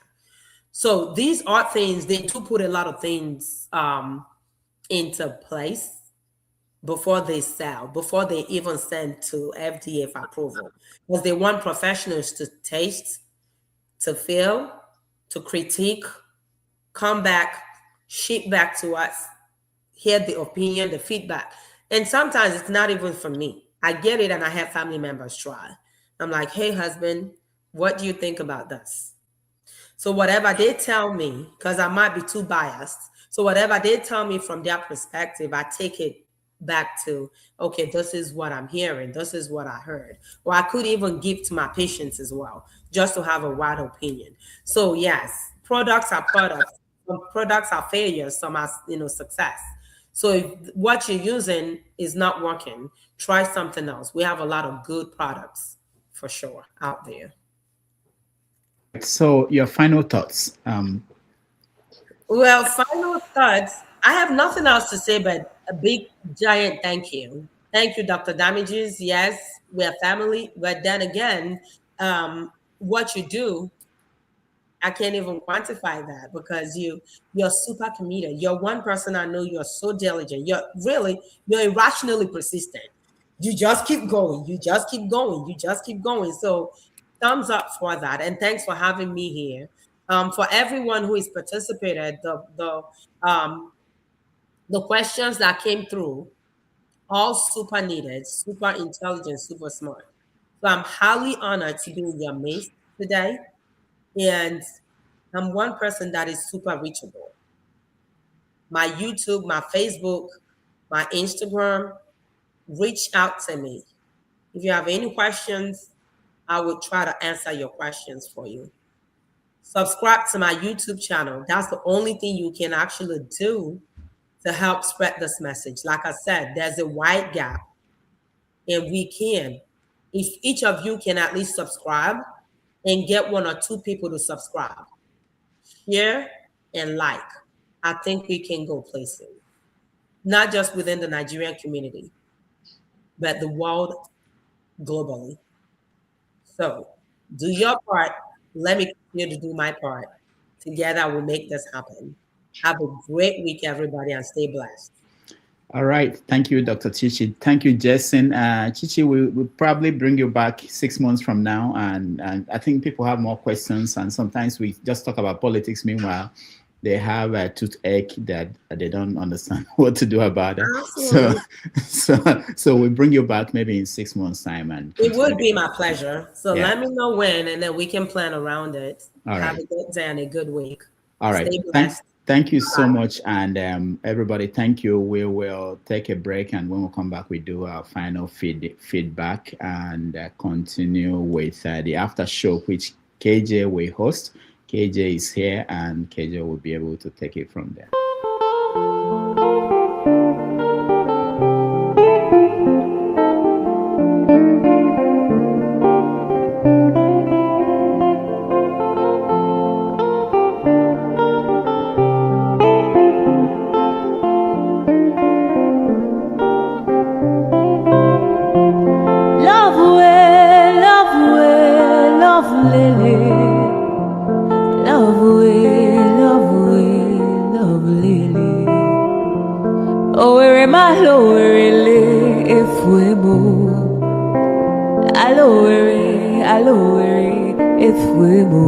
I am adore adure lele, adure lele. Idu kwa samaka onyoma odika powder. Idu kwa samupu onyoma odika fomu. Idu kwa samishi onyoma odika pilu. Ololololo, aturu bwebule wakawa iwariwo. Ice. Rosa Olerio, Rosanna Olerio, Rosanna Olerio adikadimba. Adure Oleri, adure Olerio, adure aturubwebule wakawa iwariwo. Adure lele, adure lele.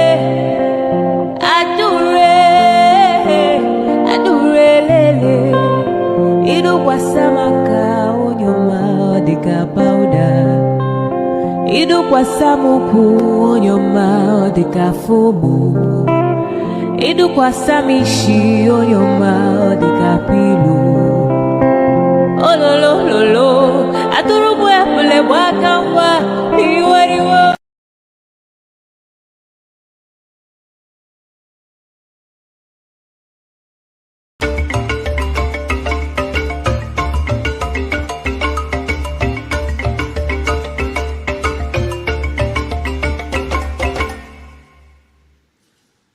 All right. Thank you, everybody, for joining us today. I hope it was worth your time.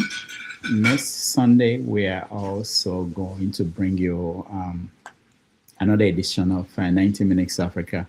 We are going to have Farida come to the show to talk about understanding the changes happening in French-speaking African countries and colonialism, changes happening in French-speaking Africa, and the sometimes we don't understand what's happening in Togo, in Mali. We found a writer from that region that will join us to discuss that. That will start at special time of 11 a.m. That is 11 a.m. New York time, which will be, I think that will be 5 p.m. in Nigeria. No, yeah. So 4 p.m. in Nigeria. This is very important for those who typically know that we start at 1:30. We are not going to start at 1:30 next week. We are starting at 11 because she's in a place that is 9 hours behind. So that will be the first show. The second show will be that we're going to have Dr. Salako will join us. He's in the editorial board of Tribune newspapers. He writes a column, back page column for the Sunday Tribune. He will join us to talk about the election in Nigeria 2027, media bias, and this law called the Cybercrime Act of 2015 that is updated, that is putting people in detention. So if you can join us next week, Sunday, we will bring those to you. Also, that will be the day the finals of the World Cup will happen. So we have to manage all those together. All right. Thank you guys for hanging in here. KJ, you are going to have the after show, and that will be interesting. A lot of things happened this week. In fact, yesterday we had that Lindsey Graham died. Oh. Senator Graham died. Yeah, man of prestige. How are you? Graham died, and I know that he was very, very influential senator in the United States. He was 71. So maybe along the way, after you do a feedback on what we discussed today, you can have a conversation on that, and maybe touch on what we discussed yesterday about the teachers and students that were freed in your state. I know that the story has continued to develop, and there are a few other things that happened since yesterday when we touched on that. So let me quickly get to everybody here, your quick feedback, and then we close up. Man of Prestige, you've been away for a while. What, are you okay? Are things okay?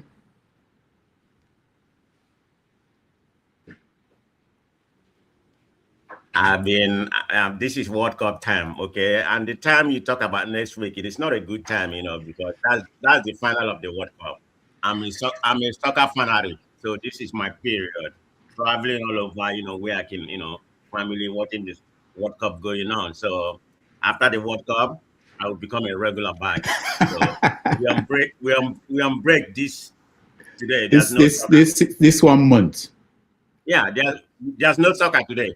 So, oh yeah, that's why we saw you. There's no soccer today. So how do you watch it? Do you watch it at home or do you go to viewing some centers? at home, some watching it. Yeah. But very, I mean, because the soccer doesn't come quite often. This is one in a lifetime. This may be the last time I may see it in the US. So taking the opportunity, to do what I can do to watch it, go live and everything. Yeah. So that's why you see my absence, but it's always pleasure to be on your platform. Like, I didn't listen to the lady earlier, but I know she was coming on. I saw her kid when I spoke briefly, but I was busy at that particular time. But I said, let me join her, but I'm leaving, I just want to come say hi to Dr. Damage, Oh, I forgot, and I have to support the channel. I will do that through Zelle, okay? But I just want to come say hi to everybody. I'm not gonna jump because I don't know what the topic was about. I didn't listen to the lady, but I saw the doctor. I think she's a dentist or whatever. Am I right? Yeah, she's a dental professional. Dental hygiene professional. Yeah. Yeah. So, I just said let me come and say greet everybody. AJ, bro. Greetings. Mr. Ike. And my Igbo basic. Greet everybody. So I just want to greet everybody. Okay, I'm leaving right now. Thank you. Yeah, before you go, hold on. Since we have you and you're a soccer fanatic, how is it going? I get comments from people. I have friends who watch it like you. Hold on. They were telling me that the soccer has implicated himself, like what everybody has been saying. You know what's going on? Had Trump intervene and everything. Just the FIFA is corrupt, completely. If you look at the Egypt match, you can see it was rigged. They favor Argentina. It's all about the money, the transaction part of it. They want Argentina to be there. And this is exactly what happened. Dr. Damage, Gage, and everybody.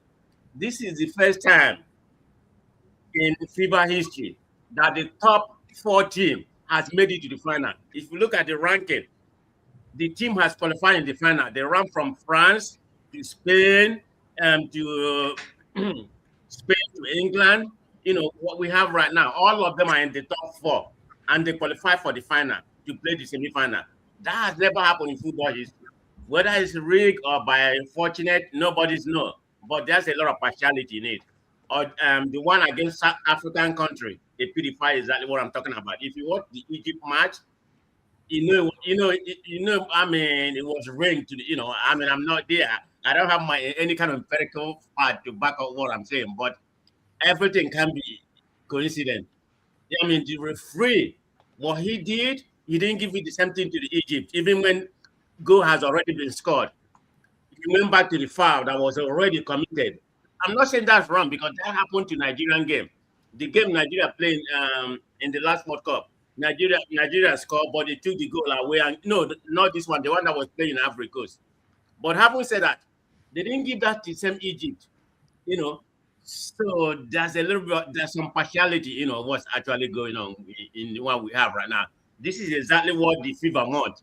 They want the 4 top country, whether it's by coincidence or whatever. They want the best country to compete. It's all about money, and that's what we have in the 4 team right now. In the semi-final, but it's a good team. We're all going to enjoy it. We're soccer fanatic. I don't know why Dr. Damage, you don't get into that. No. Can I say something? No. I don't want us to move away from just get feedback on what we discussed. I don't want it to be about soccer. It's just a man of presence. We don't see him all the time, and so maybe when we go to the after show, you can talk about soccer additional. Thank you, Dr. Damage. Everybody, bye bye. Okay, thank you. All right, go ahead, Igbo Basic. So I just wanted to ask Man of Prestige about the Bolu yellow card yesterday. Oh, okay. I That think turned he into has a to, red card. yeah, he has to go. Yeah, yeah. Go ahead. What I wanted to add, and I don't want people to be oblivious of that, is that this is the first time that they're using so much of technology in the game. And that only does not only expose certain things, it also makes it almost impossible for this game now to be played very well in parts of Africa. You see, what they are using right now, the technology they are using and implying, tomorrow they will say that African referees are not good because we don't have all those things in our fields. We don't have cameras everywhere on our fields. Okay.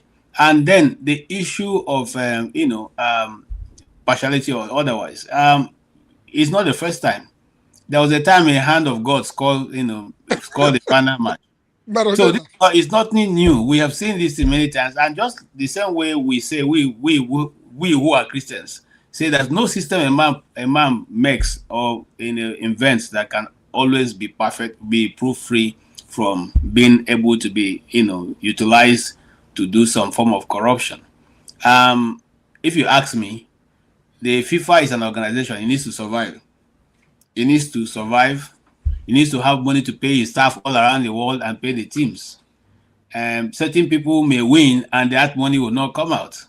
Haven't also said that the Egypt one is the one I feel a bit, not happy about. But like you said, we'll discuss this thing at the open. I'm not, just like you, Rudolph. I'm not like you. At least I watch football. I know this is how it goes on. But let us not be carried away. Every organization seeks to, even we in this channel now, if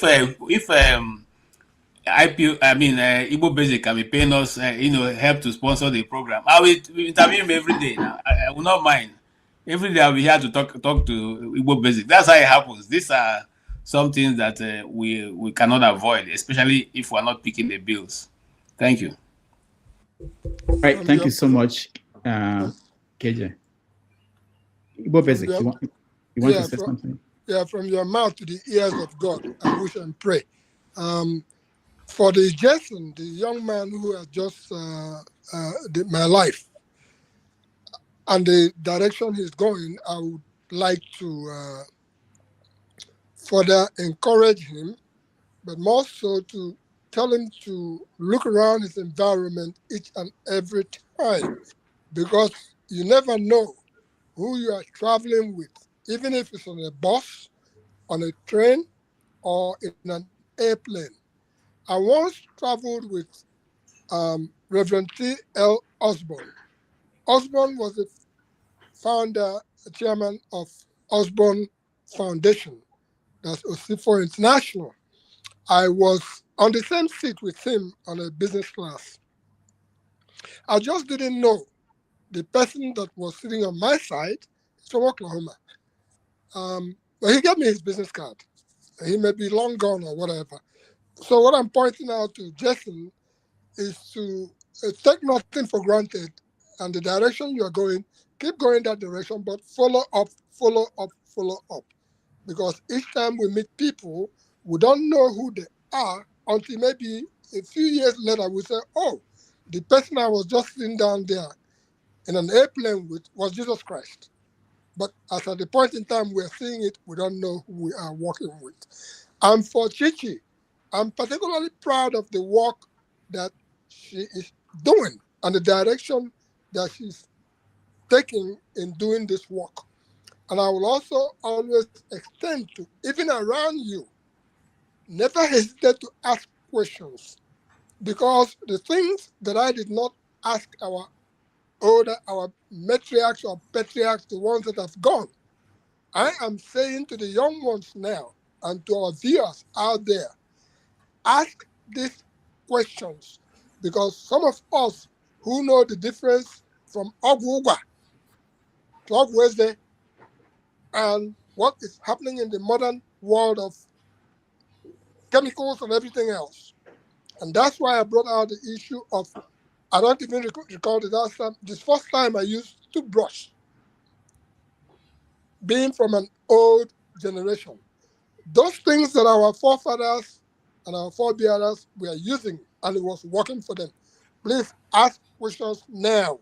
Look deeper and you find out the secrets behind them and then take it to the bank because it belongs to you. That's all I have to say. All right. Thank you. Thank you so much, Igbo Basics. Let me, before I come to you, Ike, let me just welcome Maska. Maska, welcome to the show. And OBE, welcome to the show. We're rounding up. We're just getting feedback, quick feedback before the after show. Let me come to you, Maska. Did you watch? Yeah. Okay. So I suppose it's afternoon in New York. Yes. So good afternoon, Mr. Rudolph, and good afternoon, every other person, even though it's evening here for me. Yes, I was listening, but I was listening very sporadically. I'm trying to turn out an academic paper, and some of these things they can gnaw at you. They won't allow you breathe until you put it out.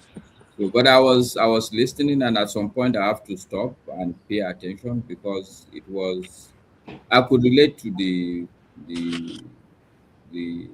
I don't know what is the word to use now.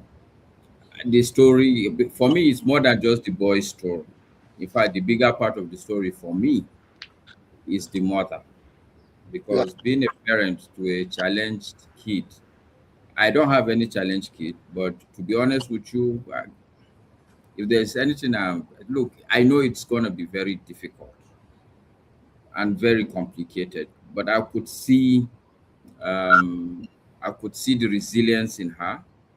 I could see that clearly, even at this young point, she should be very happy, and the boy is most likely going to turn out well. The most difficult part, I can see that, look, he is beginning to be very comfortable in his skin. I mean, to talk, and I'm happy for him also that he has realized that, look, communication is not only verbal. Some of us communicate more.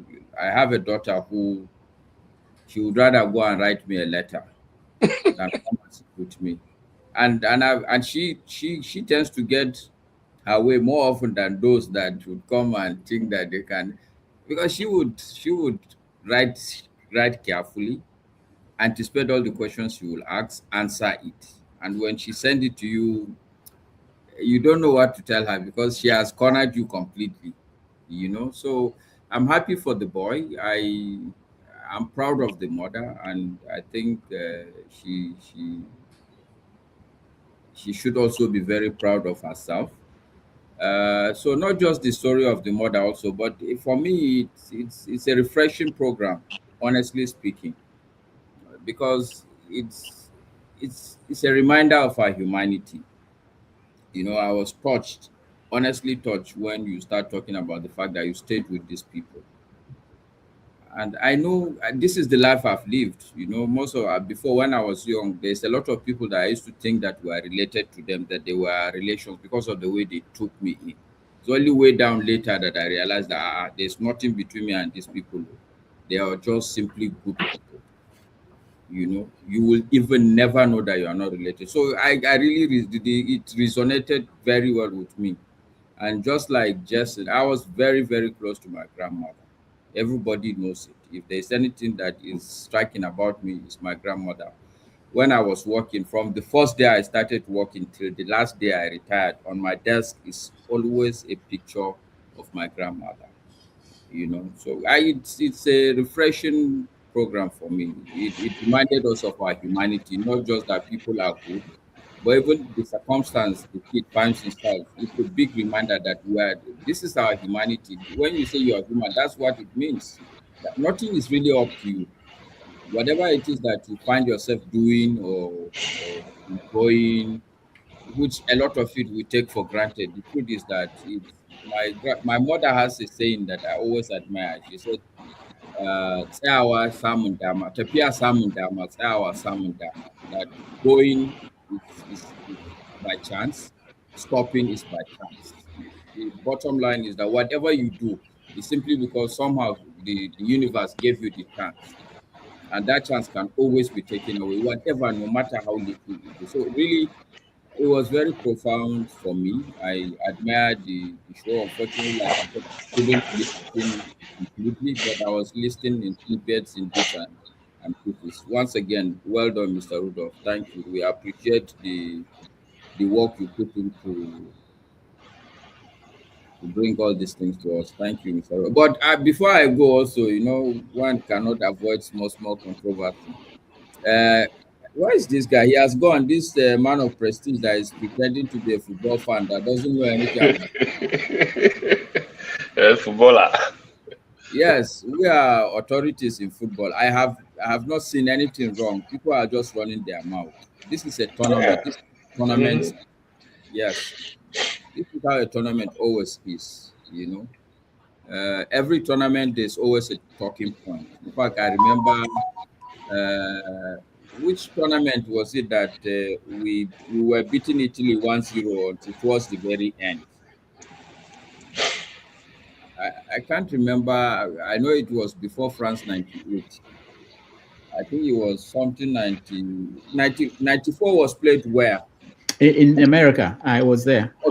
So it was that one. We were almost the Boston. It was in Boston. It was almost towards the end. So when people talk about Egypt, part of it in football is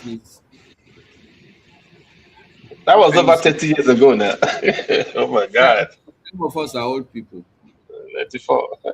Yes. So I remember that match very clearly. In fact, the next day somebody came into the office and told us that, that FIFA has overturned the match and I've given it to Nigeria. And funny enough, because we were all emotional, we actually were dancing and singing until when that cannot be possible.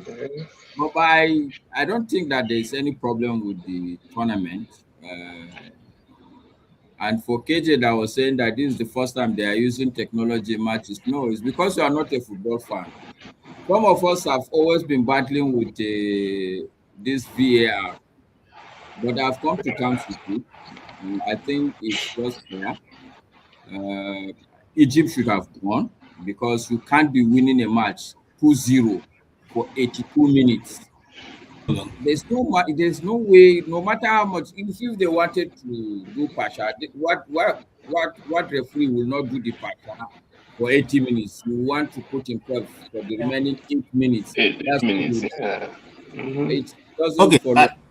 I just want to say, Masker, you misread what I said. I didn't say it the first time. The camera, the referee angles, the angle is improved now. Yes, that's what I'm saying. Those things have changed, and now you have overhead cameras that are taken not only from the sides but also from the sky. You also have cameras planted around the referee, the goalkeepers, and the linesmen. Okay, all these. You see, KJ after the guy blew and gave her that yellow card to number 5. When he went back to see the camera, it was clear that the guy dived. Yes. So what I'm trying to say to you, Masker, is there's what we call the 3D dimension, which was not there before. So now the referee has the ability to see the 3D, can turn all the picture whichever way to see from which angle that tackle came from. Correct. It wasn't there before. You understand? I'm a sports. You understand? I'm a sports person like you. Understand what I'm saying? I mean, Obi, don't enter between me and KJ. No, So my question is, if there is more technology now, why is it that people are still complaining that things? Bias. No, it's not like that. I even had a discussion with my daughter. The answer is very simple. But this tournament is not purely a football tournament. It is business. More like a festival. No, not business. More like a festival. Anything American is a showmanship. If you look at the stadiums, they are not football stadiums. So what is it? A lot of people that are not true football fans, that are outsiders, were co-opted in this festival. So they are the ones talking and complaining. Like the technology KJ is talking about. VAR has been in football for the past 7 years. Yeah. All this thing you're talking about has been there. Even the last World Cup that was played, this is exactly the kind of technology. There is no new technology that was introduced in this one. No single new technology. Even the referee's camera angle, when you're watching a Premier League, you see it every now and then. There's nothing to do, but because a lot of people that are, if you look at this, a lot of people, you see a lot of renowned people. These are movie stars. So almost everybody was coming here. I saw Serena Williams. There's so many people that are not truly football. They were just part of it. So of course they will talk because this is new. I agree with you to a large extent. Sorry, Rudolph, we're not going. This is the major cocoa for right now. Listen, America has always been business. Even when the gospel came to America, they are the ones who introduced the business angle to it. So for America, everything is about celebration. Even Christmas, if you come here, they're not celebrating Christmas because they love Christmas. No, because it's a marketing strategy for all of them to sell their goods. Everybody's going to buy. You know, so the World Cup would have been a failure if we didn't market it the way we're marketing it. Okay, and so America will do anything that will help to get people into the stadium, because in that way, all the companies that are involved will make their gain, and nobody will complain at the end of the day. It's sport, entertainment. Now, there's another section. Let's finish this. People that are saying that there was fraud. If you are a true football fan, the two most important footballing nations in the world is Argentina and Brazil. Every other country follows these two people. And that's what they are known for, right? In this tournament, these two people were unceremoniously dispatched. Yeah, so I repeat that there was no fraud. No, one thing I observed, if I may, one thing I observed was that maybe for the first time I saw a pass interference.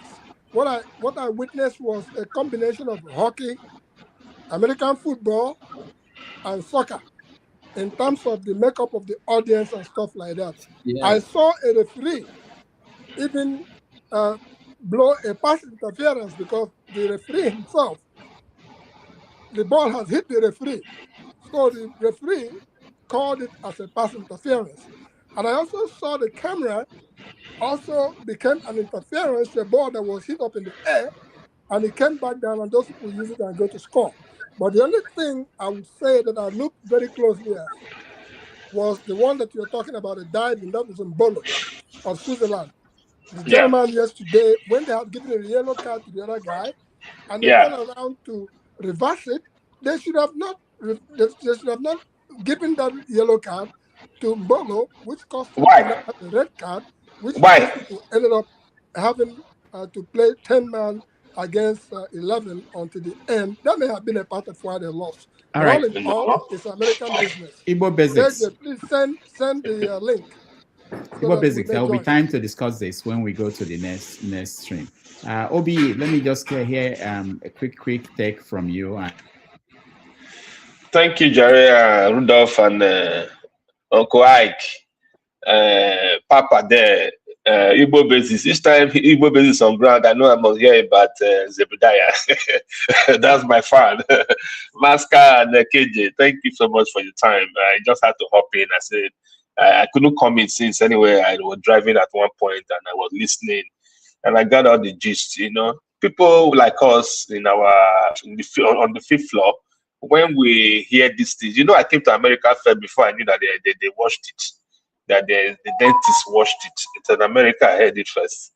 In Nigeria, you never even chop finish. You never even. The only reason why we go for optometrists is that because your eye became so bad, you have to go see the eye doctor. Hardly in our time there was a doctor practicing a dentist shop. It wasn't there. You only see them in specialist hospital, maybe one section. That's small. 1 or 2 people will see them who are probably informed about it. Or you have toothache, or you want to pull out your teeth. There was not this periodic tooth washing or whatever, taking children to 6 months washing of teeth. I'm not sure it was existing those days. It was here. I heard it first. I started practicing it. The day I visited my dentist first to wash my teeth, his guy shouted. He said, What happened? Why have you not been coming? I said, Madam, this is my first time. I didn't know that I had to wash it every 6 months and all that. All I just did that is my toothbrush and toothpaste, and maybe mouthwash came in after a while and all that. So this is our eye-opener for so many people, especially back there home. Many of them don't do this. They don't even believe it exists. Basically, I'm telling you, 60% of the people don't know that there's something called washing of teeth. It doesn't exist. They just eat and live on till they are 80, till they are 70 and all that. So this awareness needs to go far to the people. And if you want to open a shop to say, come and wash your teeth 6 months, the dentist will be out of business because people never even see money to chop food to go wash teeth, you know. That is why, you know, when you come to an environment where this is a practice, you tend to want to follow it. Everything she said was correct. There is this thing I heard about hard toothbrush. When I got back home after a while in America, people were not telling me, your toothbrush is like foam. It's too soft. It's too soft. They want to bring a toothbrush that look like stick that will be hard. I said, but this thing will destroy your gum now. But I said, that's what cleans it better. That's what cleans it better because it's strong. It washes it to turn white. That is what we know, and that is how we roll. Until today, many of us say if you carry the recommended brush in your teeth, you will throw it away because it will be like you are just playing. It's like it's not washing nothing because it's so soft, it's so foamy, and it's like child's play. We don't appreciate it, except maybe you hear that you don't know that you are washing your teeth. So it's good to get this information really abreast in our, especially we that are growing older. You really need to work on your cavity and all that. And at the end of the day, I had to do teeth. I had to feel my teeth, all of them, and feel them. There were holes there that you don't know after you have broke all those bone, all those fighting with chicken and goat meat and all that. They destroy all your teeth. At the end of the day, they had to feel a lot of them for me, and I had a smooth chew and be able to live with it, and it's fine. Rudolph, a compassionate appeal.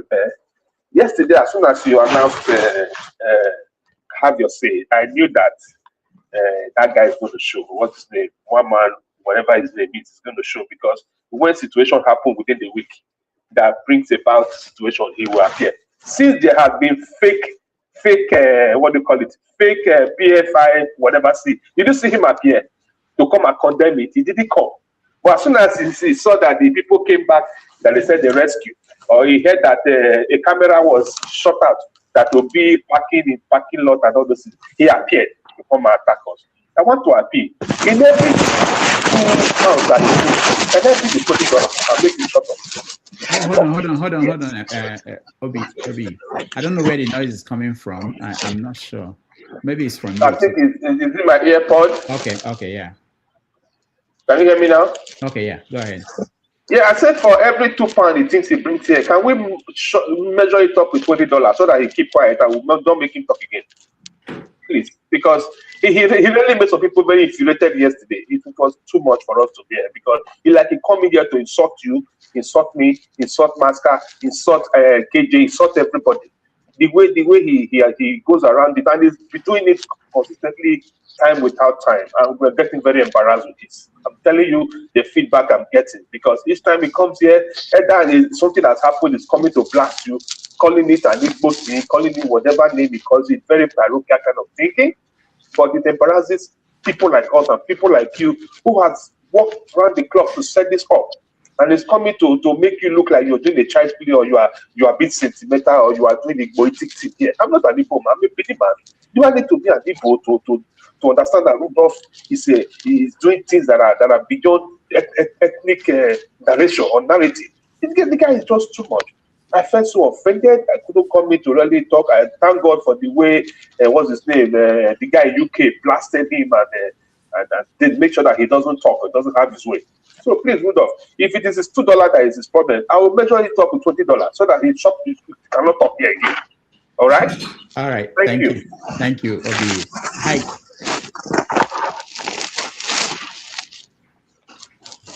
Yeah, it was an interesting encounter. I learned there is a noise coming from somewhere.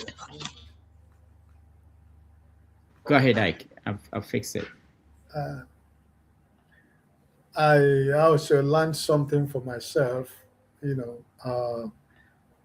which most of us, most of us from Nigeria, we, like Igbo Basic was saying, I mean, I don't know when I started using toothbrush, because all my life it has been chewing stick, even when I left Nigeria to Mali in Africa, it has always been, it has always been chewing stick. But once in a while you use toothpaste with close up or McLean, it's not, we are not used to it.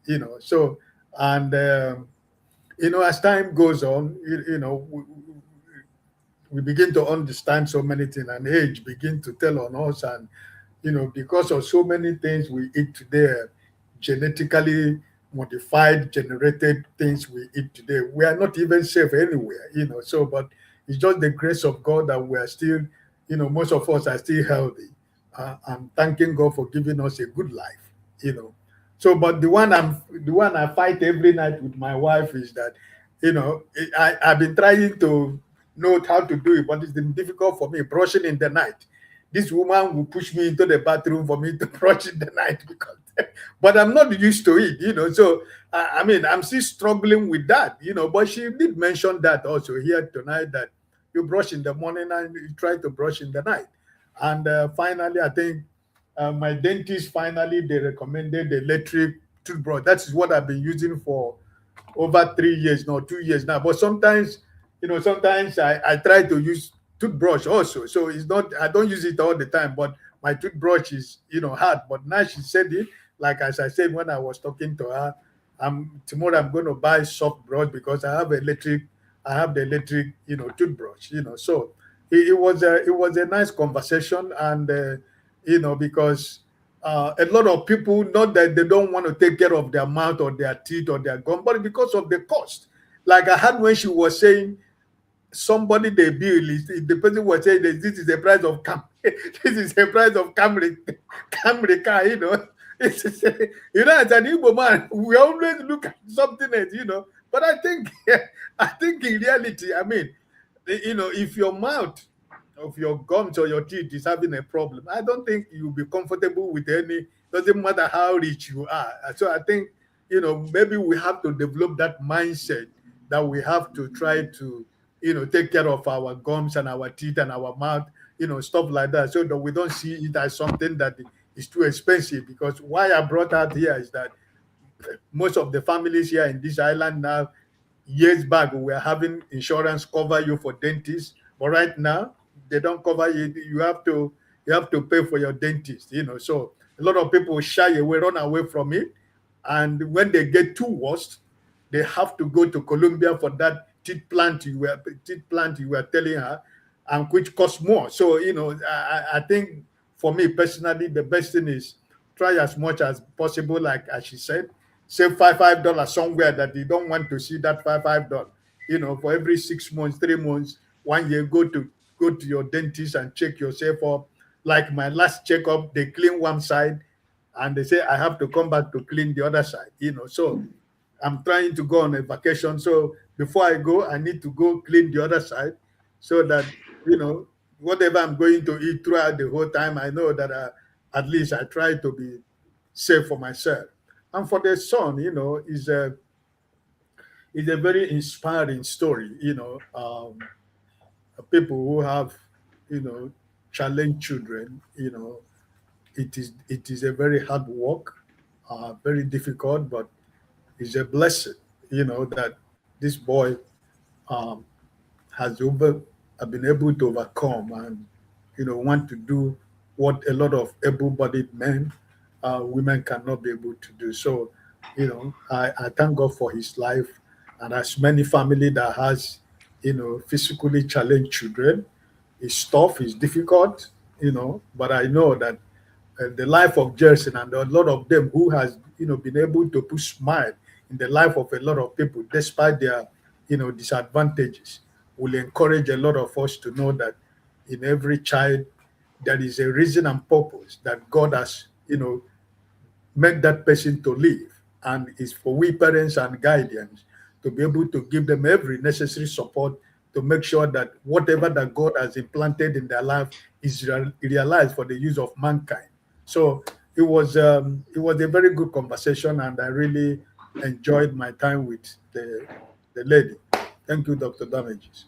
All right, thank you so much, Ike. Let me thank those that supported us. Oriako, Top 8, thank you so much. Team Ajek, thank you so much. And Oscar Blackbone, thank you. We appreciate all of you. Like I said, next Sunday we will, despite the World Cup, we will be here. We will present double header. We're going to have Farida join us with Dr. Salako. We also join us. Until then, thank you everybody for joining us today. Those at home, those on the comment section, you can still like the show, you can share it. It will help us to go far. Ike, thank you so much for being here. Igbo Basics, thank you so much for being here. Maska, thank you so much. And KJ is ready to start this full reaction to this show. I hope everybody can join him. That's why we can discuss something beyond the topic we handled here, including what is going on today around the world. KJ's link. I should share the link? Yes. Okay. All right. As you used to do for your regular shows, because I don't normally get Igbo Basics. That's a lot of work. What I will do is I will share I will share the link now on this stream, so that anybody who is watching, you can click on it and join the stream. But to share that way, Igbo Basics, there's so much work to do. I know that KJ can also send it out. Otherwise, yeah, KJ, well, that's another way. Yeah, that's another way. KJ can send it out. But again, thank you for joining us the next stream.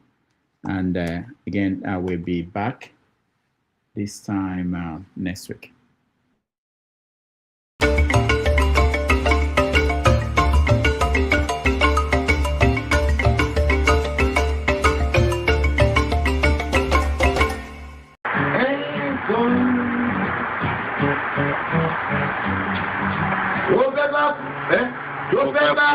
tó fẹ́ kú torí ẹ̀ o.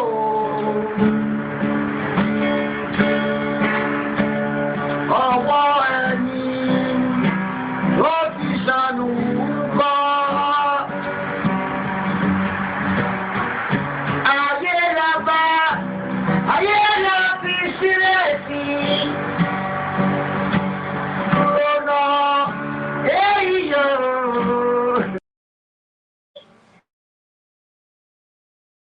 Thank you so much for watching. Thank you. Have you subscribed? Yes, you. Have you subscribed? You. Yeah, before you go, click. It's free. Click. Just that's it. Have you subscribed? You are laughing. Have you subscribed? Have you subscribed? Thank you. Thank you. Thank you. Hey, madam. Thank you so much. I can see you. I can see you. We have to get to 100,000 subscribers. By the end of the year, how are we going to do that if you don't subscribe? Yes, you. Yes, you're about to click off. Why? Have you subscribed? It's free. If you don't, ask your son, ask your daughter how to. Just one click. Thank you. Thank you. I see you. Aha. Thank you very much. Thank you very much.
show me a lot me.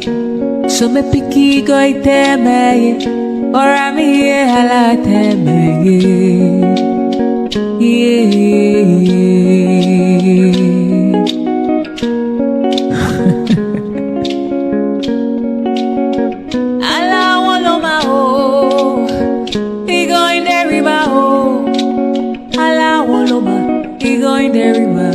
He going there, Allah wolo maho, hey, he going there, hey, show me Allah tell me, yeah.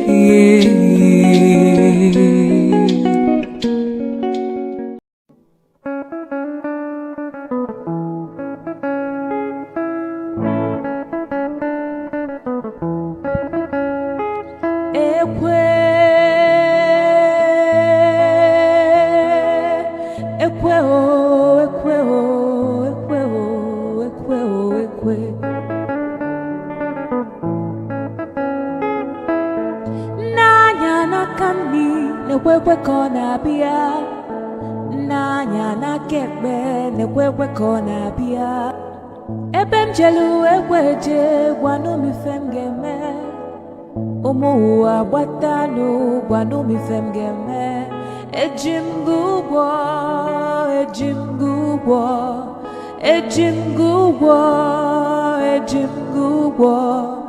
ekwe mgbadike ekwe mgbadike ekwe